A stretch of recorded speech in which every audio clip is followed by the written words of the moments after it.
السلام عليكم ورحمة الله وبركاته. إن الحمد لله نحمده ونستعينه ونستغفره ونعوذ بالله من شرور أنفسنا ومن سيئات أعمالنا. من يهده الله فلا مضل له ومن يضلله فلا هادي له. وأشهد أن لا إله إلا الله وحده لا شريك له وأشهد أن محمدا عبده ورسوله. يا أيها الذين آمنوا اتقوا الله حق تقاته ولا تموتن إلا وأنتم مسلمون. يا أيها الناس اتقوا ربكم الذي خلقكم من نفس واحدة وخلق منها زوجها وبث منهما رجالا كثيرا ونساء واتقوا الله الذي تساءلون به والأرحم إن الله كان عليكم رقيبا.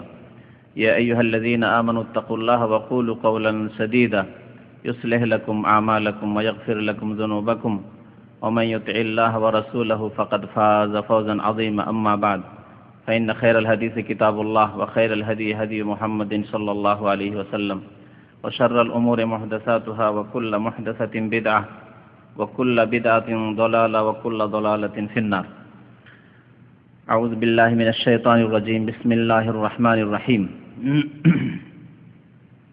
ومن أضل ممن يدعو من دون الله من لا يستجيب له إلى يوم القيامة وهم عن دعائهم غافلون. وإذا حشر الناس كانوا لهم أعداء وكانوا بعبادتهم كافرين. মহান আল্লাহ সমস্ত প্রশংসা যে আল্লাহ পাক রব্বুল আলামিন একমাত্র আমাদেরকে তার ইবাদত বন্দেগীর জন্য সৃষ্টি করেছেন। তিনি সৃষ্টিকর্তা, তিনি রিজিক দাতা, তিনি আমাদের সবকিছুর মালিক। যা কিছু আমরা পাই তার পক্ষ থেকে। তিনি হায়াতের মালিক, তিনি আমাদের মওতের মালিক, তিনি একমাত্র দাতা। সুতরাং একমাত্র তার ইবাদত বন্দেগী আমাদেরকে করতে হবে। দরুদ ও সালাম নাযিল হোক প্রিয় নবী মুহাম্মদ রাসূলুল্লাহ সাল্লাল্লাহু আলাইহি সাল্লামের প্রতি, যিনি একমাত্র আল্লাহ পাকের ইবাদত বন্দেগী নিজেও করেছেন এবং মানব জাতিকে এই তাওহীদ, আল্লাহর একত্ব, একমাত্র আল্লাহ পাকের ইবাদত বন্দেগীর দিকে আহ্বান করেছেন এবং আল্লাহ ছাড়া অন্যের ইবাদতের, পূজার যেসব ভ্রান্ত রাস্তা রয়েছে সেগুলি থেকে সতর্ক সাবধান করেছেন। আল্লাহুম্মা সাল্লি আলাইহি আল্লাহুম্মা বারিক আলাইহি। আল্লাহ ছাড়া অন্যের পূজার যেসব ভ্রান্ত রাস্তা রয়েছে তার একটি রাস্তা হচ্ছে কবর। কবরকে কেন্দ্র করে আল্লাহ ছাড়া অসংখ্য বাতিল মাবুদের পূজা শুরু হয়েছে। এই কবর সম্পর্কে যেসব দিক নির্দেশনা রয়েছে নবী করিম সাল্লাল্লাহু আলাইহি সাল্লামের, সেগুলি আজকে আপনাদের সামনে পেশ করব। কবরকে নিয়ে কি বাড়াবাড়ি হয়েছে, কবরকে নিয়ে কি অতিরঞ্জন হয়েছে এবং কবরকে নিয়ে যে ব্যবসাগুলি হয়েছে, নবী করিম সাল্লাল্লাহু আলাইহি সাল্লাম এইসব রাস্তা থেকে খুব সুন্দর করে সতর্ক সাবধান করেছেন, যাতে কোনো রকমের অস্পষ্টতা না থাকে। আল্লাহ পাক রব্বুল আলামিন আমাদেরকে সৃষ্টি করেছেন একমাত্র তার ইবাদত বন্দেগীর জন্য। আর ইবাদত যে কি সেসবের শিক্ষাও তিনি দিয়েছেন। রাসূলুল্লাহ সাল্লাল্লাহু আলাইহি সাল্লাম কেমন করে ইবাদত করতে হবে তাও আমাদেরকে শিখিয়েছেন। ইবাদতের একটি ইবাদত হচ্ছে সাজদা করা। সাজদা করা, সিজদা এমন একটি গুরুত্বপূর্ণ ইবাদত যা নামাজের মতো অত্যন্ত গুরুত্বপূর্ণ ইবাদত।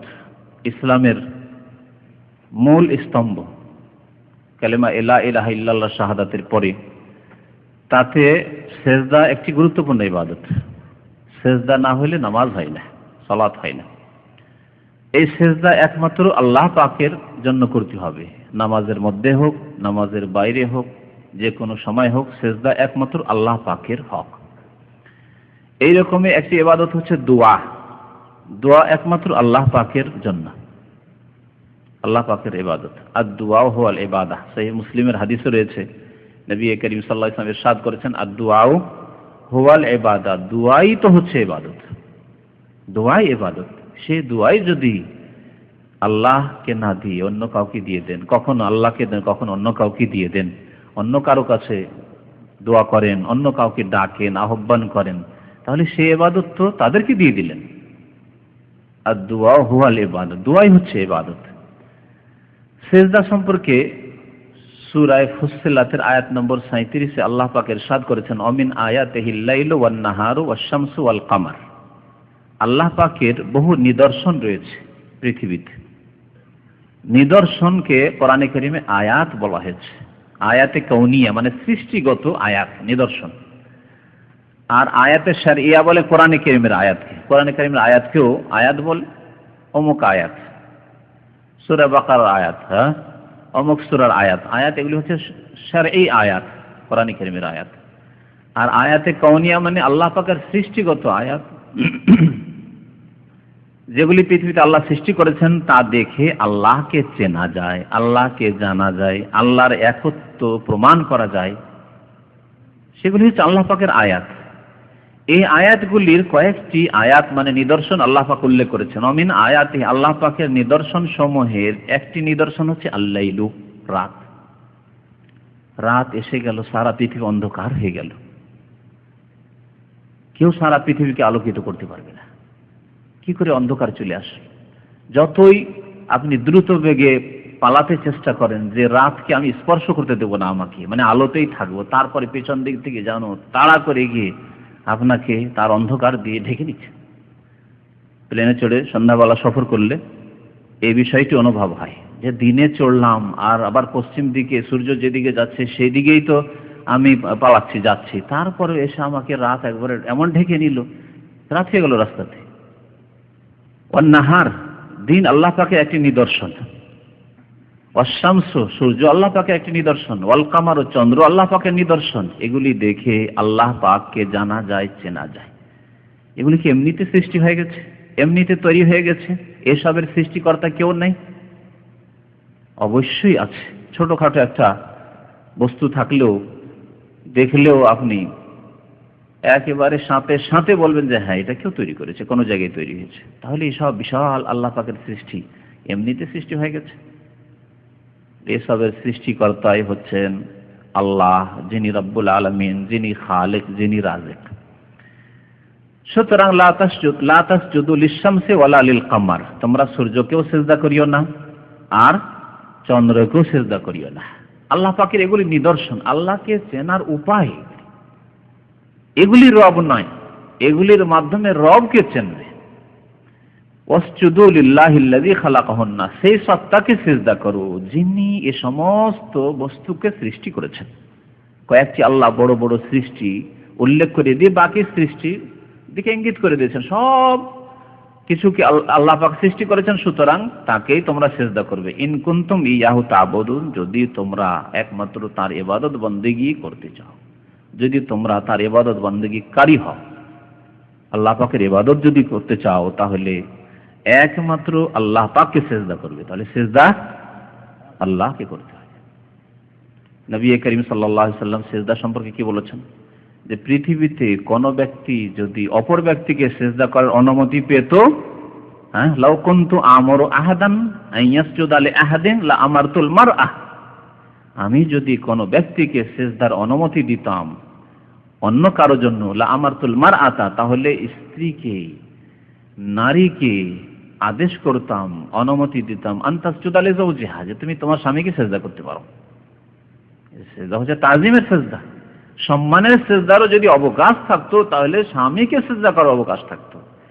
তাহলে সিজদার কোনো ভাগ নেই, যেই ভাগ বেরেলভিরা করেছে, যেই ভাগ ভারত উপমহাদেশের কবর পূজারীরা করেছে, যে সিজদা হচ্ছে দুই প্রকার, সিজদা ইবাদত আর সিজদা তাজিমি। সিজদা ইবাদত আল্লাহর জন্য, আর সিজদা তাজিমি উলিয়ার জন্য, কবর মাজারে করা যাবে।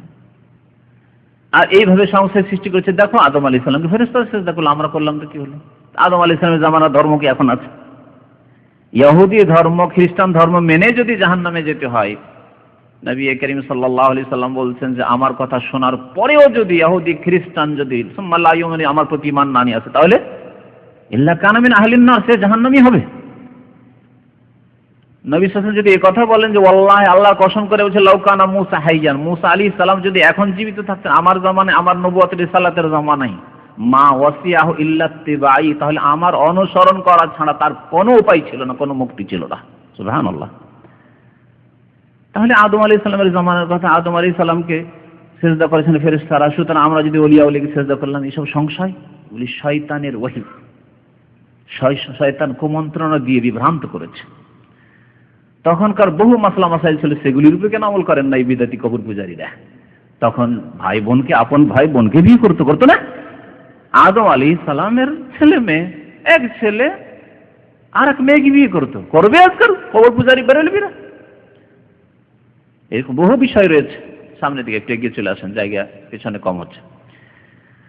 তো আল্লাহ পাকের তখন আদেশ ছিল যে উসজুদুলি আদমা, ফেরেশতা তোমরা আদমকে সেজদা করো, এইটি আল্লাহ পাকের ইবাদত ছিল, কারণ আল্লাহ পাক আদেশ করেছেন। সে আল্লাহ পাক বলছেন লা তাসজুদু লিশ-শামসি ওয়ালা লিল-কামার, সূর্য চন্দ্রকে সেজদা করবে না, ওয়াসজুদু লিল্লাহিল্লাযী খালাকাহুন্না, কোরআনুল কারীম আল্লাহ পাক বলছেন যে তোমরা এসবের সৃষ্টিকারীকে কি করো? সেজদা করো।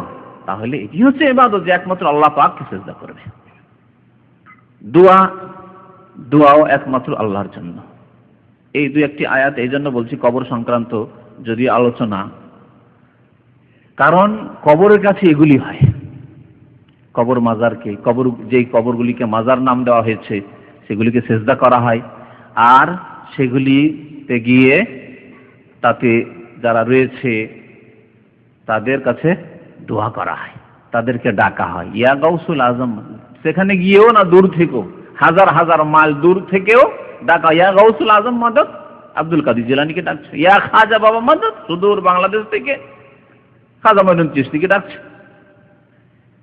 এই ডাকা, ইয়া খাজা বাবা মাদদ, সাহায্য করো, ইয়া গাউসুল আজম মাদদ, ইয়া হাসান ইয়া হুসাইন শাইআন লিল্লাহ, ইয়া আলী শাইআন লিল্লাহ, এসব হচ্ছে দোয়া। নবী সাল্লাল্লাহু আলাইহি ওয়াসাল্লাম কি বলেছেন? আর দোয়াও হুয়াল ইবাদত, দোয়াই হচ্ছে ইবাদত। তাহলে এরা কি করলো? এদের ইবাদত করলো, যাদেরকে ডাকলো, আহ্বান করলো, তাদের ইবাদত করলো। আল্লাহ পাক ইরশাদ করেছেন সূরা জিনের আয়াত নম্বর 18 তে, ওয়া আন্নাল মাসাজিদা লিল্লাহি ফালা তাদউ মা আল্লাহি আহাদা, নিশ্চয় মসজিদ সমূহ আল্লাহর জন্য, একটি অর্থ এর। আর একটি অর্থ হচ্ছে মাসাজিদ সিজদার স্থান আল্লাহর জন্য। মসজিদই হচ্ছে সিজদার স্থান, এই জন্য মসজিদকে মসজিদ বলা হয়। সিজদার স্থান আল্লাহর জন্য, এই সারা পৃথিবী আল্লাহ। সুতরাং কাকে সিজদা করবে? ফালা তাদউ মা আল্লাহি আহাদা, আল্লাহ ছাড়া কাউকে সিজদাও করবেন না, আল্লাহ ছাড়া কারো কাছে দোয়াও করবেন না। প্রথম অংশে আল্লাহ সিজদার কথা বললেন, মাসাজিদুলিল্লাহ, আল্লাহর মসজিদ। আর ফালা তাদউ মা আল্লাহি আহাদা, যেমন সিজদার হুকুম তেমনি দোয়ার হুকুম, দোয়ার বিধান। সেজন্য আল্লাহ পাক বলছেন আল্লাহর সাথে আর কাউকে আহ্বান করবে না, কারো কাছে দোয়া করবে না। ফালা তাদউ মা আল্লাহি আহাদা। তাহলে শিরক কুফরি মানে এই নয় যে আল্লাহকে ডাকে না, শুধু গায়রুল্লাহকে ডাকছে, পীরকে ডাকছে, জিলানীকে ডাকছে, চিশতিকে ডাকছে, এটি শিরক কুফরি শুধু না, এটি তো শিরক কুফরি আছে। মা আল্লাহ, আল্লাহর সাথে মানে আল্লাহকেও ডাকছো, আর জিলানী চিশতিকেও ডাকছো, হাসান হোসেনকেও ডাকছো, এ হচ্ছে শিরক। ভাগ করে দেওয়া, কিছু আল্লাহকে দিলাম, কিছু এদেরকে দিলাম। কিছু সেজদা আল্লাহর জন্য, নামাজের সেজদা আল্লাহর জন্য, মাজারে গিয়ে ওরসের সেজদা পীর ওলির জন্য, বাবার জন্য। দোয়া মোনাজাত যখন করলাম, মসজিদে করলাম, আরাফায় করলাম, তো আল্লাহর কাছে। আর যখন কবর মাজারে ওরসে গেলাম, বা যখন বেশি বালা মুসিবতে পড়লাম, তখন পীর বাবার কাছে। ফালা তাদউ মা আল্লাহ, আল্লাহর সাথে অন্য কাউকে আহ্বান করিও না, অন্য কাউকে ডাকিও না, অন্য কারো কাছে দোয়া করিও না আল্লাহর সাথে। কত স্পষ্ট আয়াত আল্লাহ পাক রব্বুল আলামিন, যে একমাত্র আল্লাহকে ডাকতে হবে। আরো আল্লাহ পাক এদের অজ্ঞতার কথা উল্লেখ করেছেন, যারা আল্লাহর সাথে অন্যকে ডাকে, অন্যর কাছে আহ্বান করে, অন্যর কাছে দোয়া করেও, তাদের সম্পর্কে আল্লাহ বলেছেন ওমান আযাল্লু মিম্মান ইয়াদউ মিন দুনিল্লাহ, ওদের চাইতে আর অধিক পথভ্রষ্ট। আযাল্লু ইসম তাফযীলের সেগা, দাল মানে হচ্ছে পথভ্রষ্ট, আর আযাল্লু মানে ওর চাইতে বড় পথভ্রষ্ট আর কেউ নেই। ওমান আযাল্লু মিম্মান ইয়াদউ মিন দুনিল্লাহ, আল্লাহকে ছেড়ে দিয়ে যারা অন্যকে ডাকে, অন্যের কাছে দোয়া করে, তার চাইতে অধিক পথভ্রষ্ট আর কি আছে? মানে ওর চাইতে বড় গোমরা, পথভ্রষ্ট, মুশরিক আর কেউ নেই। ও হচ্ছে বড় মুশরিক, বড় গোমরা, বড় পথভ্রষ্ট, বড় বিভ্রান্ত। কে সে? যারা আল্লাহকে বাদ দিয়ে অন্যকে ডাকে। কাকে ডাকে? এমন ব্যক্তিদেরকে ডাকে মান লা ইস্তাজিবু লাহু ইলা ইয়াউমিল কিয়ামা, যারা তাদের ডাকে কিয়ামত পর্যন্ত সাড়া দিতে পারবে না। আল্লাহ পাক বলছেন যে এরা জিলানী, চিশতি, শাহজালাল, আটরসি, যে কোনো জায়গার কবরে যারা চলে গেছে তারা হোক অথবা অন্য মূর্তি প্রতিমা হোক, এরা কিয়ামত পর্যন্ত সাড়া দিতে পারবে না। বাস্তব সত্য। মান লা ইস্তাজিবু লাহু ইলা ইয়াউমিল কিয়ামা। সাড়া দেওয়া হচ্ছে যে, সাড়া দেওয়া মানে হচ্ছে শুনলো আর শোনার পরে বললো যে বাবা ঠিক আছে, তোমার কাজ হয়ে যাবে, যাও। তাহলে সাড়া দাও, সাড়া দিতে পারবে না আল্লাহ বলছে। আর শুধু তাই নয়, আল্লাহ বলছেন ওয়াহুম আন দুআইহিম গাফিলুন। সাড়া দেওয়া তো দূরের কথা, এমন কি তাদের কাছে যে দোয়া করা হচ্ছে, তাদেরকে যে ডাকা হচ্ছে যে শাহজালাল বাবা আমার রোগ ভালো করে দাও, আমার ছেলের রোগ ভালো করে দাও, আমার ছেলেটার হেফাজত করিও, আমার মেয়েটার বিবাহের ব্যবস্থা করে দাও, ভালো একটা ছেলের ব্যবস্থা করে দাও, এই যে বাবা বাবা বাবা ডাকছেন, ওয়াহুম আন দুআইহিম গাফিলুন, এই আহ্বান থেকে, দোয়া থেকে তারা গাফিল, অনবহিত, কোনো খবর নেই, বেখবর। কত স্পষ্ট কোরআনে কারীমের কথা। এজন্য আল্লাহ পাক কোরআনে কারীম সম্পর্কে বলছে ইন্না হাযাল কুরআনা ইয়াহদি লিল্লাতী হিয়া আকওয়াম। নিশ্চয় এই কোরআন এমন একটি পথের দিকে আহ্বান করে যা সুষ্ঠু, আকওয়াম, সোজা পথ। সোজা পথ, সোজা যদি পথ থাকে যে একটা রাস্তা ধরে নেন 91 থেকে, তারপরে তো এটি ডানে বামে রাস্তা গিয়েছে, দু চারটা রাস্তা, না কোনো রাস্তা নেই, একটি রাস্তা সোজা, একবারে রাজপথ। সোজা এই পথ ধরেন আর একেবারে গন্তব্যস্থান আপনার সামনে, রাস্তার শেষে আপনার গন্তব্যস্থান জান্নাত। এই কোরআন সেই পথের দিকে আহ্বান করে, সেই পথের দিক নির্দেশনা দেয়। সূরা আহকাফ আয়াত নম্বর 5। তারপরে আয়াতে আল্লাহ পাক বলেন ওয়াইযা হুশিরান নাসু কানু লাহুম আদাআন। যখন মানুষকে কিয়ামতের দিনে সমবেত করা হবে হাসরের মাঠে, ওয়াইযা হুশিরান নাস, ওই জন্য হাসর বলে আমাদের বাঙালি ভাইরা, কি বলেন হাসর? হাসর মানে সমবেত করা, একত্রিত করা। আল্লাহ পাক জমা করবেন সারা বিশ্বের মানুষকে, সাদা কালো সব, মুমিন কাফের সব একত্রিত হবে সেই দিন, বিচার দিবসে। ওয়াইযা হুশিরান নাস, নাস মানব জাতিকে, মুসলিম হোক আর কাফের হোক, কানু লাহুম আদাআন, এই যাদেরকে পীর, বাবা, খাজা আর গৌস আর কুতুব আর আবদাল বানিয়ে তাদের কাছে দোয়া করেছো, তাদেরকে আহ্বান করেছো, তাদেরকে সিজদা করেছো, কানু লাহুম আদাআন, এরা তাদের শত্রু হয়ে যাবে। বন্ধু হবে না, যাদেরকে বলেছিল ওলি ওলিউল্লাহ বন্ধু হবে তোমাদের, না, শত্রু হয়ে যাবে তোমাদের।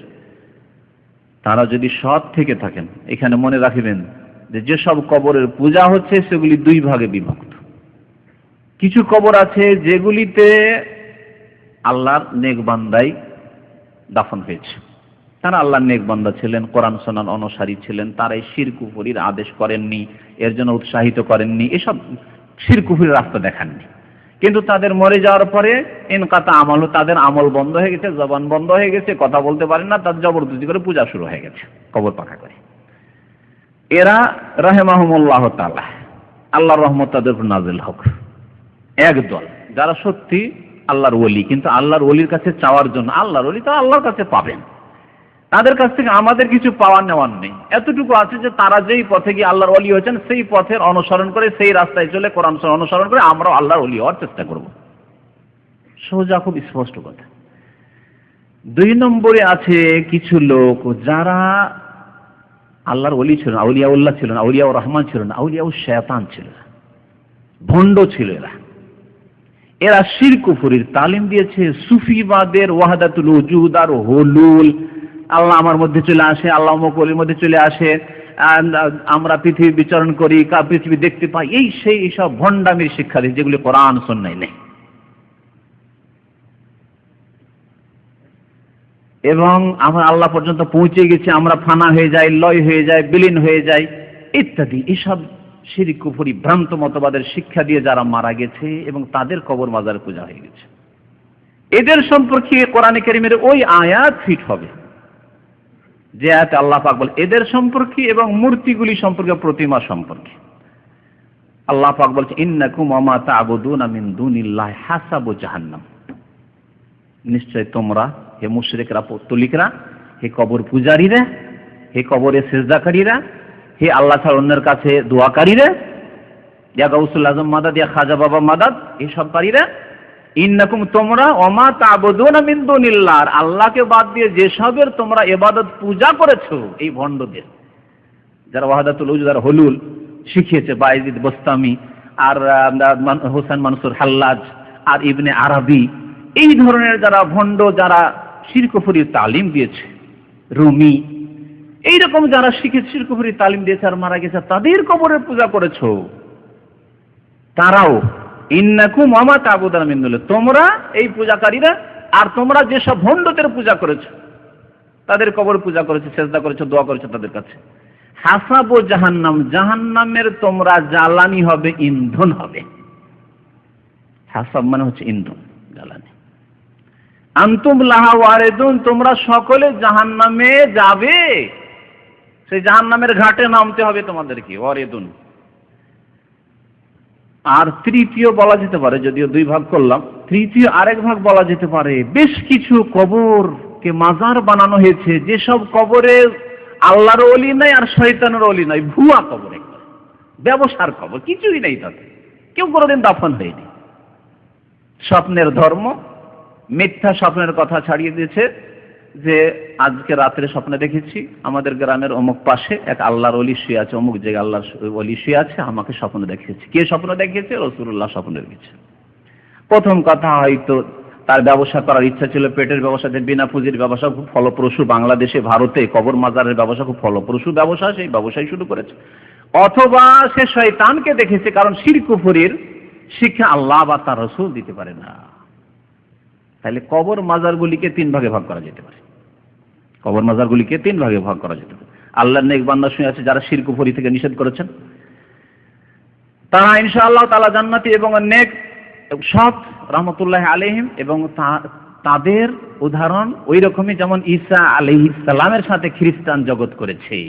কাল কিয়ামতে ঈসা আলাইহিস সালামকে আল্লাহ পাক রব্বুল আলামিন জিজ্ঞাসা করবেন, তাকে জবাবদিহি করতে হবে, তার শাসানিমূলক নয়, জিজ্ঞাসা করবেন এই খ্রিস্টান জগৎ যারা তৃতীয়বারে বিশ্বাসী হয়ে কুফরি করেছে, শিরক করেছে, তাদেরকে শাসন করার জন্য এবং তাদেরকে দেখিয়ে দেওয়ার জন্য যে দেখো তোমাদের যে দাবি ছিল যে ঈসা আলাইহিস সালাম তোমাদেরকে এই ভ্রান্ত শিরক কুফরির তালিম শিক্ষা দিয়েছে, সেটা ভুল তোমাদের, এবং তোমরা জাহান্নামী। ঈসা আলাইহিস সালাম আমার সঠিক দিন তোমাদের পর্যন্ত পৌঁছিয়েছিল।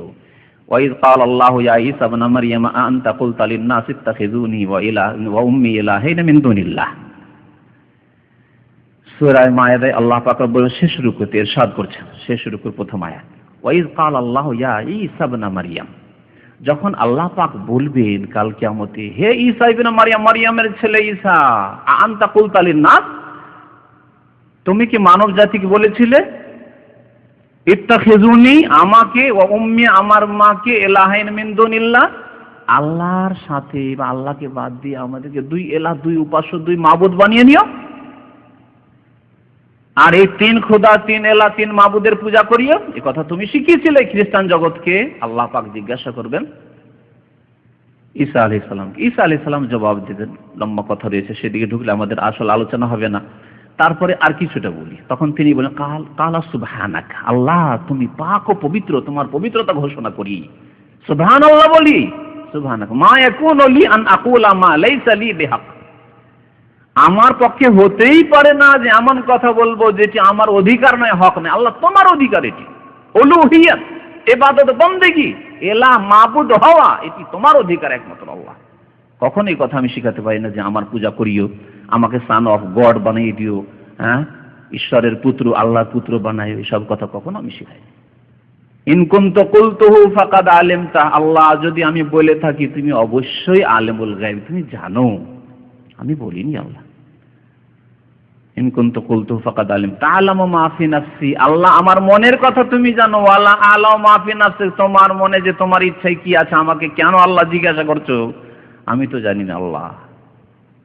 তারপরে আল্লাহ পাকের কাছে তার দরখাস্ত রয়েছে, ওয়া কুনতু আলাইহিম শাহীদাম মা দুমতু ফীহিম, আল্লাহ আমি যতদিন তাদের মাঝে ছিলাম ততদিন তো আমি সাক্ষী ছিলাম, ততদিন আমি দেখেছি। ফালাম্মা তাওয়াফাইতানি, যখন আমাকে উঠিয়ে নিয়েছো, তাওয়াফা মানে অফাত দেওয়া হয়, ইন্তেকাল হয় তাওয়াফা মানে গ্রহণ করে নেওয়া হয়। যখন আকাশে গ্রহণ করে নিয়েছ, আমাকে উঠিয়ে নিয়েছো, কুনতা আনতার রাকিব আলিম, আল্লাহ তুমি এখন দেখাশোনার মালিক, আমি তো কিছুই জানি না কি করে চালাতা পৃথিবীতে।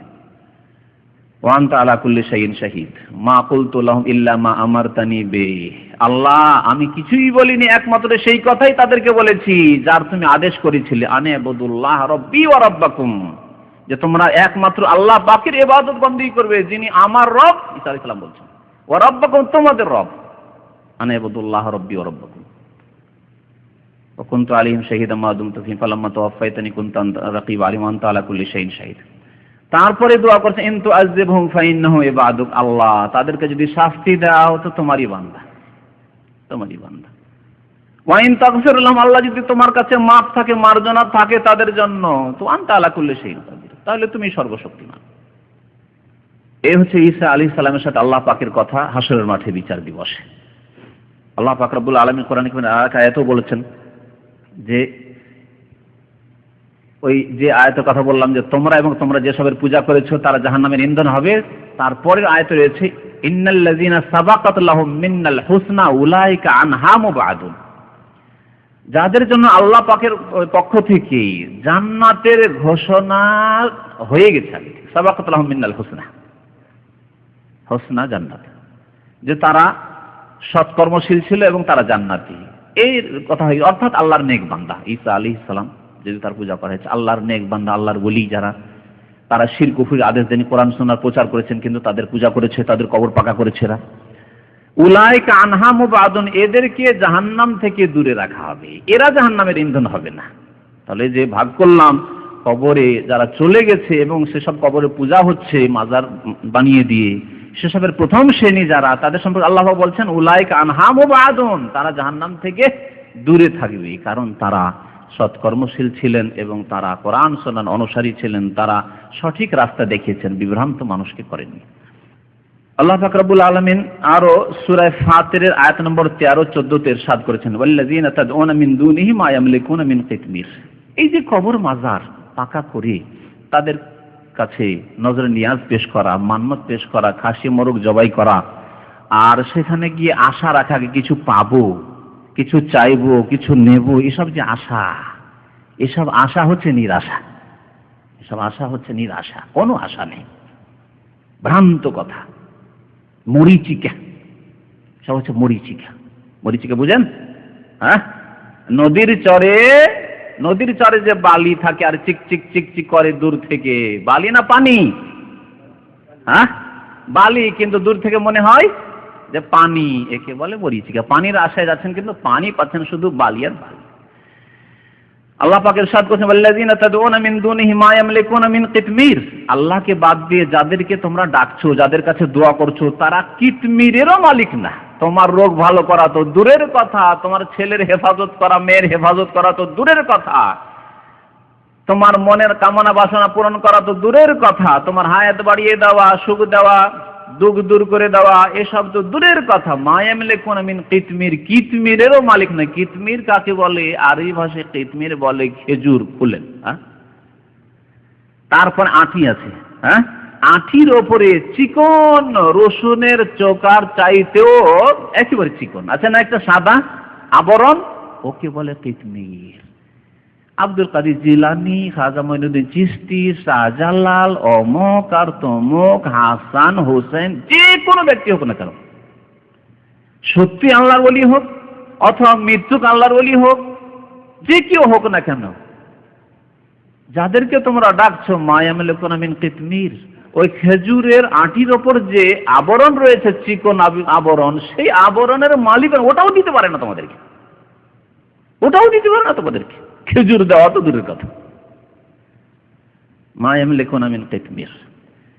তারপরে আল্লাহ পাক বলেন ইন তাদউহুম, তাদেরকে যদি ডাকো, বলো খাজা বাবা মাদাদ, শাহজালাল বাবা উদ্ধার করো, হ্যাঁ, ইয়া গাউসুল আজম, মহান উদ্ধারকারী গাউসুল আজম জিলানী, শাইআন লিল্লাহ, আল্লাহর রাস্তায় কিছু দাও। লা ইয়াসমাউ দুআআকুম, প্রথম কথা তোমাদের ডাক শুনেন না তারা।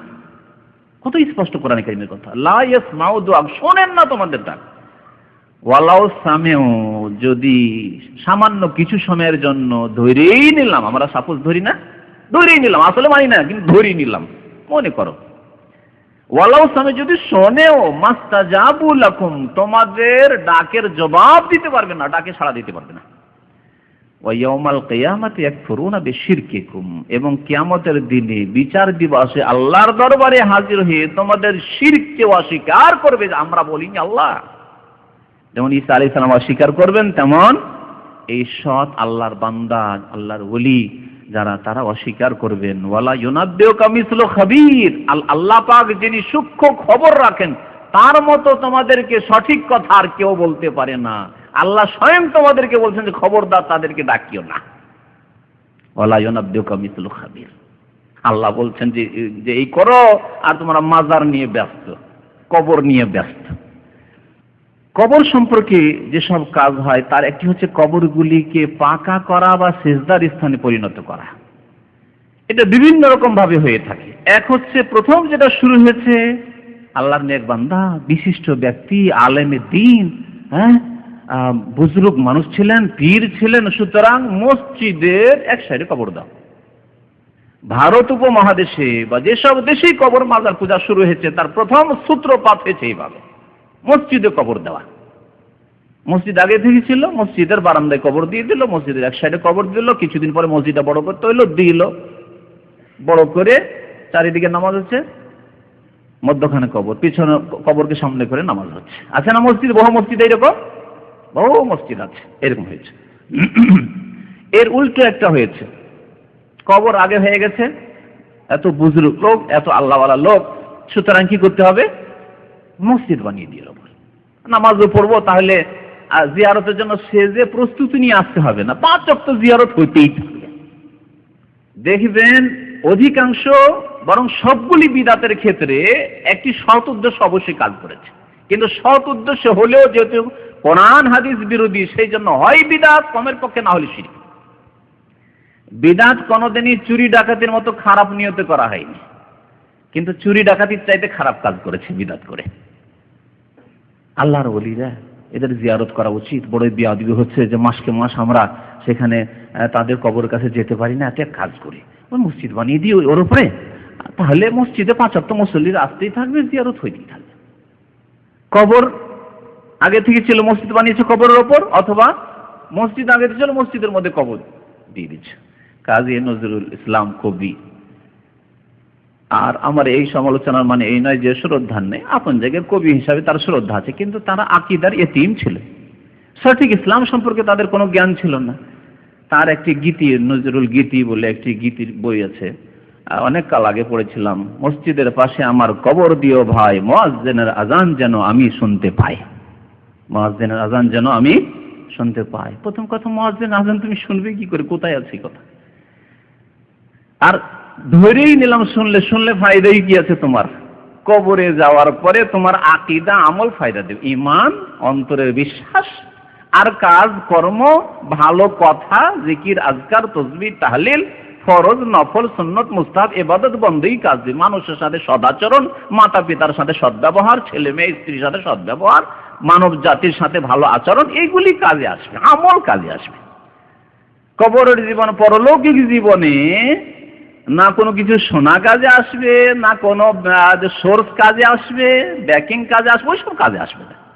কাজে আসবে সঠিক বিশ্বাস, বিশুদ্ধ আকীদা, আর আমলে সলেহ, নেক আমল।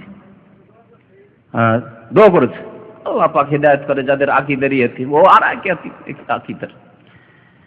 তো যাই হোক, কি বলছিলাম, তারপরে অন্যদিকে চলছে, প্রশ্নগুলি একটু পরেই করি, বা এগুলি আর কি নোট। কি বলছিলাম, কবরবাসী আজান শুনলেই সব ভ্রান্ত আকীদা। আমি দীর্ঘদিন আগে, মদিনা আসার আগে, এক মাদ্রাসার শিক্ষক ছিলাম, তোর পাশে এক মন্ত্রীর বাড়ি, মুসলিম মন্ত্রী, আমাদের পশ্চিমবঙ্গের, আমাদের এলাকা থেকে যে তার খুব প্রভাবশালী মন্ত্রী, একজন গোটা ভারতের রেল মন্ত্রী থেকেছে, অনেকে জানেন, হ্যাঁ, এ গনি খান চৌধুরী, মানে আবুল বারকাত আতাউর রহমান গনি খান চৌধুরী, এত বড় নাম, মানে বাঙালি নাম, সত্যি বাঙালি নাম। তো এই চৌধুরী সাহেবের বাড়ি তাই তো উনি থাকতেন না, কিন্তু অন্যান্য হারেসরা থাকতো, সিকিউরিটি থাকতো। পাশে একটি মসজিদ আছে, ওই মসজিদের বারান্দায় পাশে ওর বাবার আবুল হায়াত চৌধুরীর কবর দিয়েছে। মসজিদের মুয়াজ্জিন হচ্ছে বেরলভী, কবর পূজারী। একদিন মসজিদের মুয়াজ্জিনের সাথে ঘুরতে ফিরতে গিয়েছে, ওখানে দেখা সাক্ষাৎ, গল্প স্বল্প হইল। আজান দিয়ে দেখি মুয়াজ্জিন টান দিয়েছে। নামাজ পড়া পড়ি নেই, ডিউটি হচ্ছে আজান দেওয়া। মজার কথা, আজান দিয়ে টান দিয়ে জিজ্ঞাসা করলাম, আমরা নামাজ পড়বো মসজিদে গিয়ে, যেহেতু ওখানে মাগরিব হয়ে গেছে। মুয়াজ্জিন সাহেবকে জিজ্ঞাসা, মসজিদের বাইরে চলে যাচ্ছে। মুয়াজ্জিন কোথায় যাচ্ছেন? আমার ডিউটি হচ্ছে আজান দেওয়া, আমার ডিউটি হচ্ছে আজান দেওয়া। কারণ মন্ত্রী সাহেব বলেছেন, মন্ত্রী সাহেব সেদিন বাড়িতে ছিলেন, মন্ত্রী সাহেব বলেছেন, প্রভাবশালী মন্ত্রী, এবং মুসলিম জাতির অনেক ফায়দা, অনেক মুসলিম তার মাধ্যমে চাকরি পেয়েছে, রেলে, বিভিন্ন ডিপার্টমেন্টে, তার আগে বিদ্যুতে ছিলেন তিনি। যাই হোক, তো কিন্তু আকীদা, ভ্রান্ত আকীদা। মন্ত্রী সাহেবের অর্ডার যে 5 ওয়াক্ত টাইম টু টাইম আজান হইতে হবে, কারণ আমার আব্বা ওখানে শুয়ে আছে, যাতে করে আমার আব্বা আজানটা 5 ওয়াক্ত শুনতে পায়। বুঝলেন? তাহলে আমাদের বিদ্যার উৎস হচ্ছে নজরুল গীতি, কোরআন সুন্নাহ নয়। মন্ত্রী সাহেবের বিদ্যার উৎস হচ্ছে নজরুল গীতি। মসজিদের পাশে আমার কবর দিও ভাই, মুয়াজ্জিনের আজান যেন আমি শুনতে পাই, কোরআন সুন্নাহ নয়। তো মসজিদ বানানো হয়েছে কবরগুলিকে, মসজিদ বানানো হয়েছে কবরগুলিকে। আর এটা সাধারণত প্রভাবশালী যাদের পার্থিব ক্ষমতা আছে তারাই এরকম কাজ করেছে, যাদের দল ভারী অথবা শাসক তাদের ফেভারে তারা এই কাজগুলি করেছে। এর প্রমাণ কোরআনে কারিমে রয়েছে। কোরআনে কারিমে যে আসহাবে কাহাফ, ওই যে গুহায় যারা যে যুবকগুলি চলে গেছিল নিজের ইমানের হেফাজতের জন্য, তাদের ঘটনা আল্লাহ পাক সূরা কাফে বর্ণনা করেছেন। তারা যখন ওই গুহায় মারা গেল, কালাল্লাযিনা গালাবু আলা আমরিহিম, তারপরে যে মুসলিম সেই যুগের মুমিন শাসকরা আসলে কিন্তু তারা বিদাতি, বিকৃত ধর্মে বিশ্বাসী, ভ্রান্ত ধর্মে বিশ্বাসী, আর তারা হচ্ছে প্রভাবশালী। আল্লাহ পাক কি বলছেন তাদের সম্পর্কে? ইতিহাসের একটি অংশ তুলে, কালাল্লাযিনা গালাবু আলা আমরিহিম, ওই লোকেরা বলল যারা সেই দেশের প্রভাবশালী, ক্ষমতাসীন। আমাদের ক্ষমতা আছে, যা ইচ্ছা তাই করবো, যেখানে ইচ্ছা মসজিদ করব, যেখানে ইচ্ছা মাজার তৈরি করব, যেখানে ইচ্ছা যা তৈরি করি, ক্ষমতাসীন। লানাত্তাখিযান্না আলাইহিম মসজিদা, এই গুহার ওপর, কাহাফের ওপর কি করব? মসজিদ তৈরি করব। কবর পূজা কেমন ভাবে শুরু হচ্ছে দেখুন, কবর পূজা কেমন ভাবে শুরু হচ্ছে। তো যাদের কাছে ক্ষমতা রয়েছে, সংখ্যারই ক্ষমতা হোক, আর ধন দৌলতের ক্ষমতা হোক, আর প্রশাসনের ক্ষমতা হোক, যে কোনো ক্ষমতা হোক, এরাই কিন্তু এই কাজগুলি করেছে, মসজিদ তৈরি করা। এই সম্পর্কে ইসলাম কি শিখায় আপনাকে আমাকে? ইসলামের রাসূল, আমাদের প্রিয় নবী মুহাম্মদুর রাসূলুল্লাহ সাল্লাল্লাহু আলাইহি ওয়াসাল্লাম কি বলেছেন এই সম্পর্কে শুনুন। আন আয়েশা রাদিয়াল্লাহু আনহা, মা আয়েশা রাদিয়াল্লাহু তাআলা আনহা বর্ণনা করেছেন, কালাত, বলছেন, লাম্মা ইশতাকান নবী সাল্লাল্লাহু আলাইহি ওয়াসাল্লাম, যখন নবী করিম সাল্লাল্লাহু আলাইহি ওয়াসাল্লাম অসুস্থ হয়ে পড়লেন, যাকারাত বাযু নিসাইহি কানিসাতান রাআইনাহা বিআরদিল হাবাশা, তার কয়েকজন বিবি তারা একটি গির্জার কথা উল্লেখ করলেন নবী সাল্লাল্লাহু আলাইহি ওয়াসাল্লামের সামনে, যা তারা দেখেছিলেন হাবশা দেশে, মানে আবিসিনিয়ায়। আবিসিনিয়া বর্তমান এরিট্রিয়া যেটাকে বলছে, ইথিওপিয়া ভাগ হয়ে এরিট্রিয়া যেটা হয়েছে, সেখানে আসলে সূক্ষ্ম, কিন্তু ইথিওপিয়া বলা হয় তখন বৃহৎ ইথিওপিয়ায়, আর ইথিওপিয়ার একটা অংশ হচ্ছে এরিট্রিয়া। তো এই এলাকা হচ্ছে হাবাশা। লোহিত সাগর পার হলে, আপনার জেদ্দার কাছাকাছি লোহিত সাগর পার হলে এদিকে আপনার ইথিওপিয়া আসবে। হাবাশা পুরনো নাম হচ্ছে তার হাবাশা। এই হাবাশা দেশে নাজাসির দেশ, খ্রিস্টান বাদশা ছিলেন, একজন তাদের মুসলিম হয়েছিলেন বাদশা নাজাসি। সেই গির্জার নাম ছিল ইউকালুলাহ মারিয়া, গির্জার নাম ছিল মারিয়া গির্জা। যেমন আজকাল খ্রিস্টানদের মধ্যে মেরি নামটি আছে না, ওই মারিয়াটাই হচ্ছে, মেরিটি হচ্ছে মারিয়ার বিকৃত রূপ। তো গির্জার নাম ছিল মেরি বা মারিয়া গির্জা। ওয়াকানাত উম্মু সালামা ওয়া উম্মু হাবিবা রাদিয়াল্লাহু আনহুমা আতাতা আরদাল হাবাশা, উম্মে সালামা এবং উম্মে হাবিবা রাদিয়াল্লাহু আনহুমা দুইজনের নবী সাল্লাল্লাহু আলাইহি ওয়াসাল্লামের পরে বিবি হয়েছিলেন, উম্মাহাতুল মুমিনিন। তারা তাদের আগের স্বামীদের সাথে হাবাশা হিজরত করে চলে গেছিলেন মক্কার পৌত্তলিক মুশরিক কুরাইশদের জুলম অত্যাচার থেকে বেঁচে থাকার জন্য। যে মক্কা ছেড়ে যদি হিজরত করে চলে যায়, নবী সাল্লাল্লাহু আলাইহি ওয়াসাল্লামের অনুমতিও ছিল যে এমন একটা দেশ আছে লোহিত সাগরটা পার হয়ে যদি তোমরা চলে যাও তাহলে সেখানে এই জালেম কাফেররা মক্কা পৌঁছতে পারবে না, তোমাদের উপর জুলম অত্যাচার করতে পারবে না। সেখানে ন্যায়পরায়ণ বাদশা রয়েছে, সে যদিও খ্রিস্টান কিন্তু তোমাদের উপর সেখানে জুলম হবে না, যেতে পারো সেখানে। তাদের স্বামীরা চলে গেছেন, স্বামীদের সাথে উম্মে সালামা রাদিয়াল্লাহু তাআলা আনহা, উম্মে হাবিবা রাদিয়াল্লাহু তাআলা আনহা হিজরত করে চলে গেছিলেন। আতাতাহা আরদাল হাবাসা ফাযাকারাত মিন হুসনিহা ওয়া তাসাওয়িরা ফিহা। পরে নবী সাল্লাল্লাহু আলাইহি ওয়াসাল্লাম স্বামী হলেন, স্বামীর সামনে এই গল্প করছেন আর বলছেন এত সুন্দর গির্জা, খুব সুন্দর গির্জা, আর ওয়াতাসাবির সুন্দর সুন্দর ছবি অঙ্কিত রয়েছে, গির্জার মধ্যে সুন্দর সুন্দর ছবি আঁকা রয়েছে। অসুস্থ অবস্থায় নবী করিম সাল্লাল্লাহু আলাইহি ওয়াসাল্লাম মাথাটা একটু উঠালেন। ফাকালা বললেন, উলাইকা ইরাই ইযা মাতা মিনহুম রাজুলুস সালিহু, কোন নেক ব্যক্তি, সৎ ব্যক্তি, আল্লাহর ওলি ব্যক্তি যদি মারা যেত তাদের বানাও আলা কবরিহি মসজিদান, তাহলে তার কবরের উপর তারা মসজিদ নির্মাণ করত। তাহলে কবর এবং মসজিদ নির্মাণ করা এই মুসলিম জাতির বিদাতিরা কার কাছ থেকে শিখেছে? খ্রিস্টানদের কাছ থেকে শিখেছে। যেমন মিলাদ করা, জন্মবার্ষিকী পালন করা কার কাছ থেকে শিখেছে? মিশরের খ্রিস্টান কিপ্তিদের কাছ থেকে শিখেছে। ইতিহাস প্রমাণ করে যখন ফাতেমি নাম দিয়েছে ওই শাসকদের, কিন্তু তারা ফাতেমা রাদিয়াল্লাহু তাআলার সাথে তাদের কোনো সম্পর্ক নেই, দূরেরও। এরা ছিল রাফেজি শিয়া আর কি কর্মকর্তা। তারা মিশরে যখন তারা শাসক হলো তখন সেখানে তারা প্রথম মিলাদ জন্মবার্ষিকী শুরু করলো নবী সাল্লাল্লাহু আলাইহি ওয়াসাল্লামের। কি দেখে? বলছে খ্রিস্টান, মিশরের খ্রিস্টানরা 25শে ডিসেম্বরে ঈসা আলাইহিস সালামের যদি জন্মবার্ষিকী পালন করে, আমরা মুহাম্মদুর রাসূলুল্লাহ সাল্লাল্লাহু আলাইহি ওয়াসাল্লামের কেন জন্মবার্ষিকী পালন করব না? আমরাও করব। তেমনি কবরের ওপর মসজিদ তৈরি করা শিক্ষা কোথা থেকে আসলো? হাবাসার খ্রিস্টানরা করতো এরকম, যারা ছিল তখনকার শাসক। নবী সাল্লাল্লাহু কি বললেন যে যখন সৎ লোক মারা যেত, বানাও আলা কবরিহি মসজিদান, কবরের উপর মসজিদ তৈরি করতো, সেখানে তারা সিজদা করতো, নামাজ পড়তো, ইবাদত বন্দেগী করতো। সুম্মা সাওয়ারু ফিহি তিলকা সুওয়ার, তারপরে যেই লোকগুলি মারা গেছে, যে কবরগুলি আছে, কবরে চলে গেছে, ওরা দেখতে পাচ্ছে না, ওদের কাল্পনিক ছবি দেয়ালে এঁকে নিত, যাতে করে ছবিগুলি দেখতে পায় যে এই যে ছবিগুলি দেখছো না, এরা এই কবরে দাফন আছে, এরা সব আল্লাহর ওলি। দুটি কাজ করতো। তাহলে দুই শিরক একত্রিত হয়েছিল তাদের মধ্যে। এক হচ্ছে শিরকুল কবর, কবরের পূজা, কবর মসজিদ তৈরি করে, আর এক হচ্ছে শিরকুত তাসাবির, প্রতিমা পুতুল পূজা, ছবি অঙ্কনের মাধ্যমে। পৃথিবীতে যে শিরক শুরু হয়েছে, এই দুই রকমের শিরক শুরু হয়েছে, আর পৃথিবীতে আজ পর্যন্ত এই দুই রকমের শিরক চলতে আছে। পত্তলিদের কাছে রয়েছে পুতুলের পূজা, প্রতিমার পূজা, আর কবর পূজারীদের কাছে রয়েছে কবর পূজা, মাজার পূজা। এই দুই রকমের পূজা চলছে। আর এই বিজাতি আগের জাতিদের কাছ থেকে।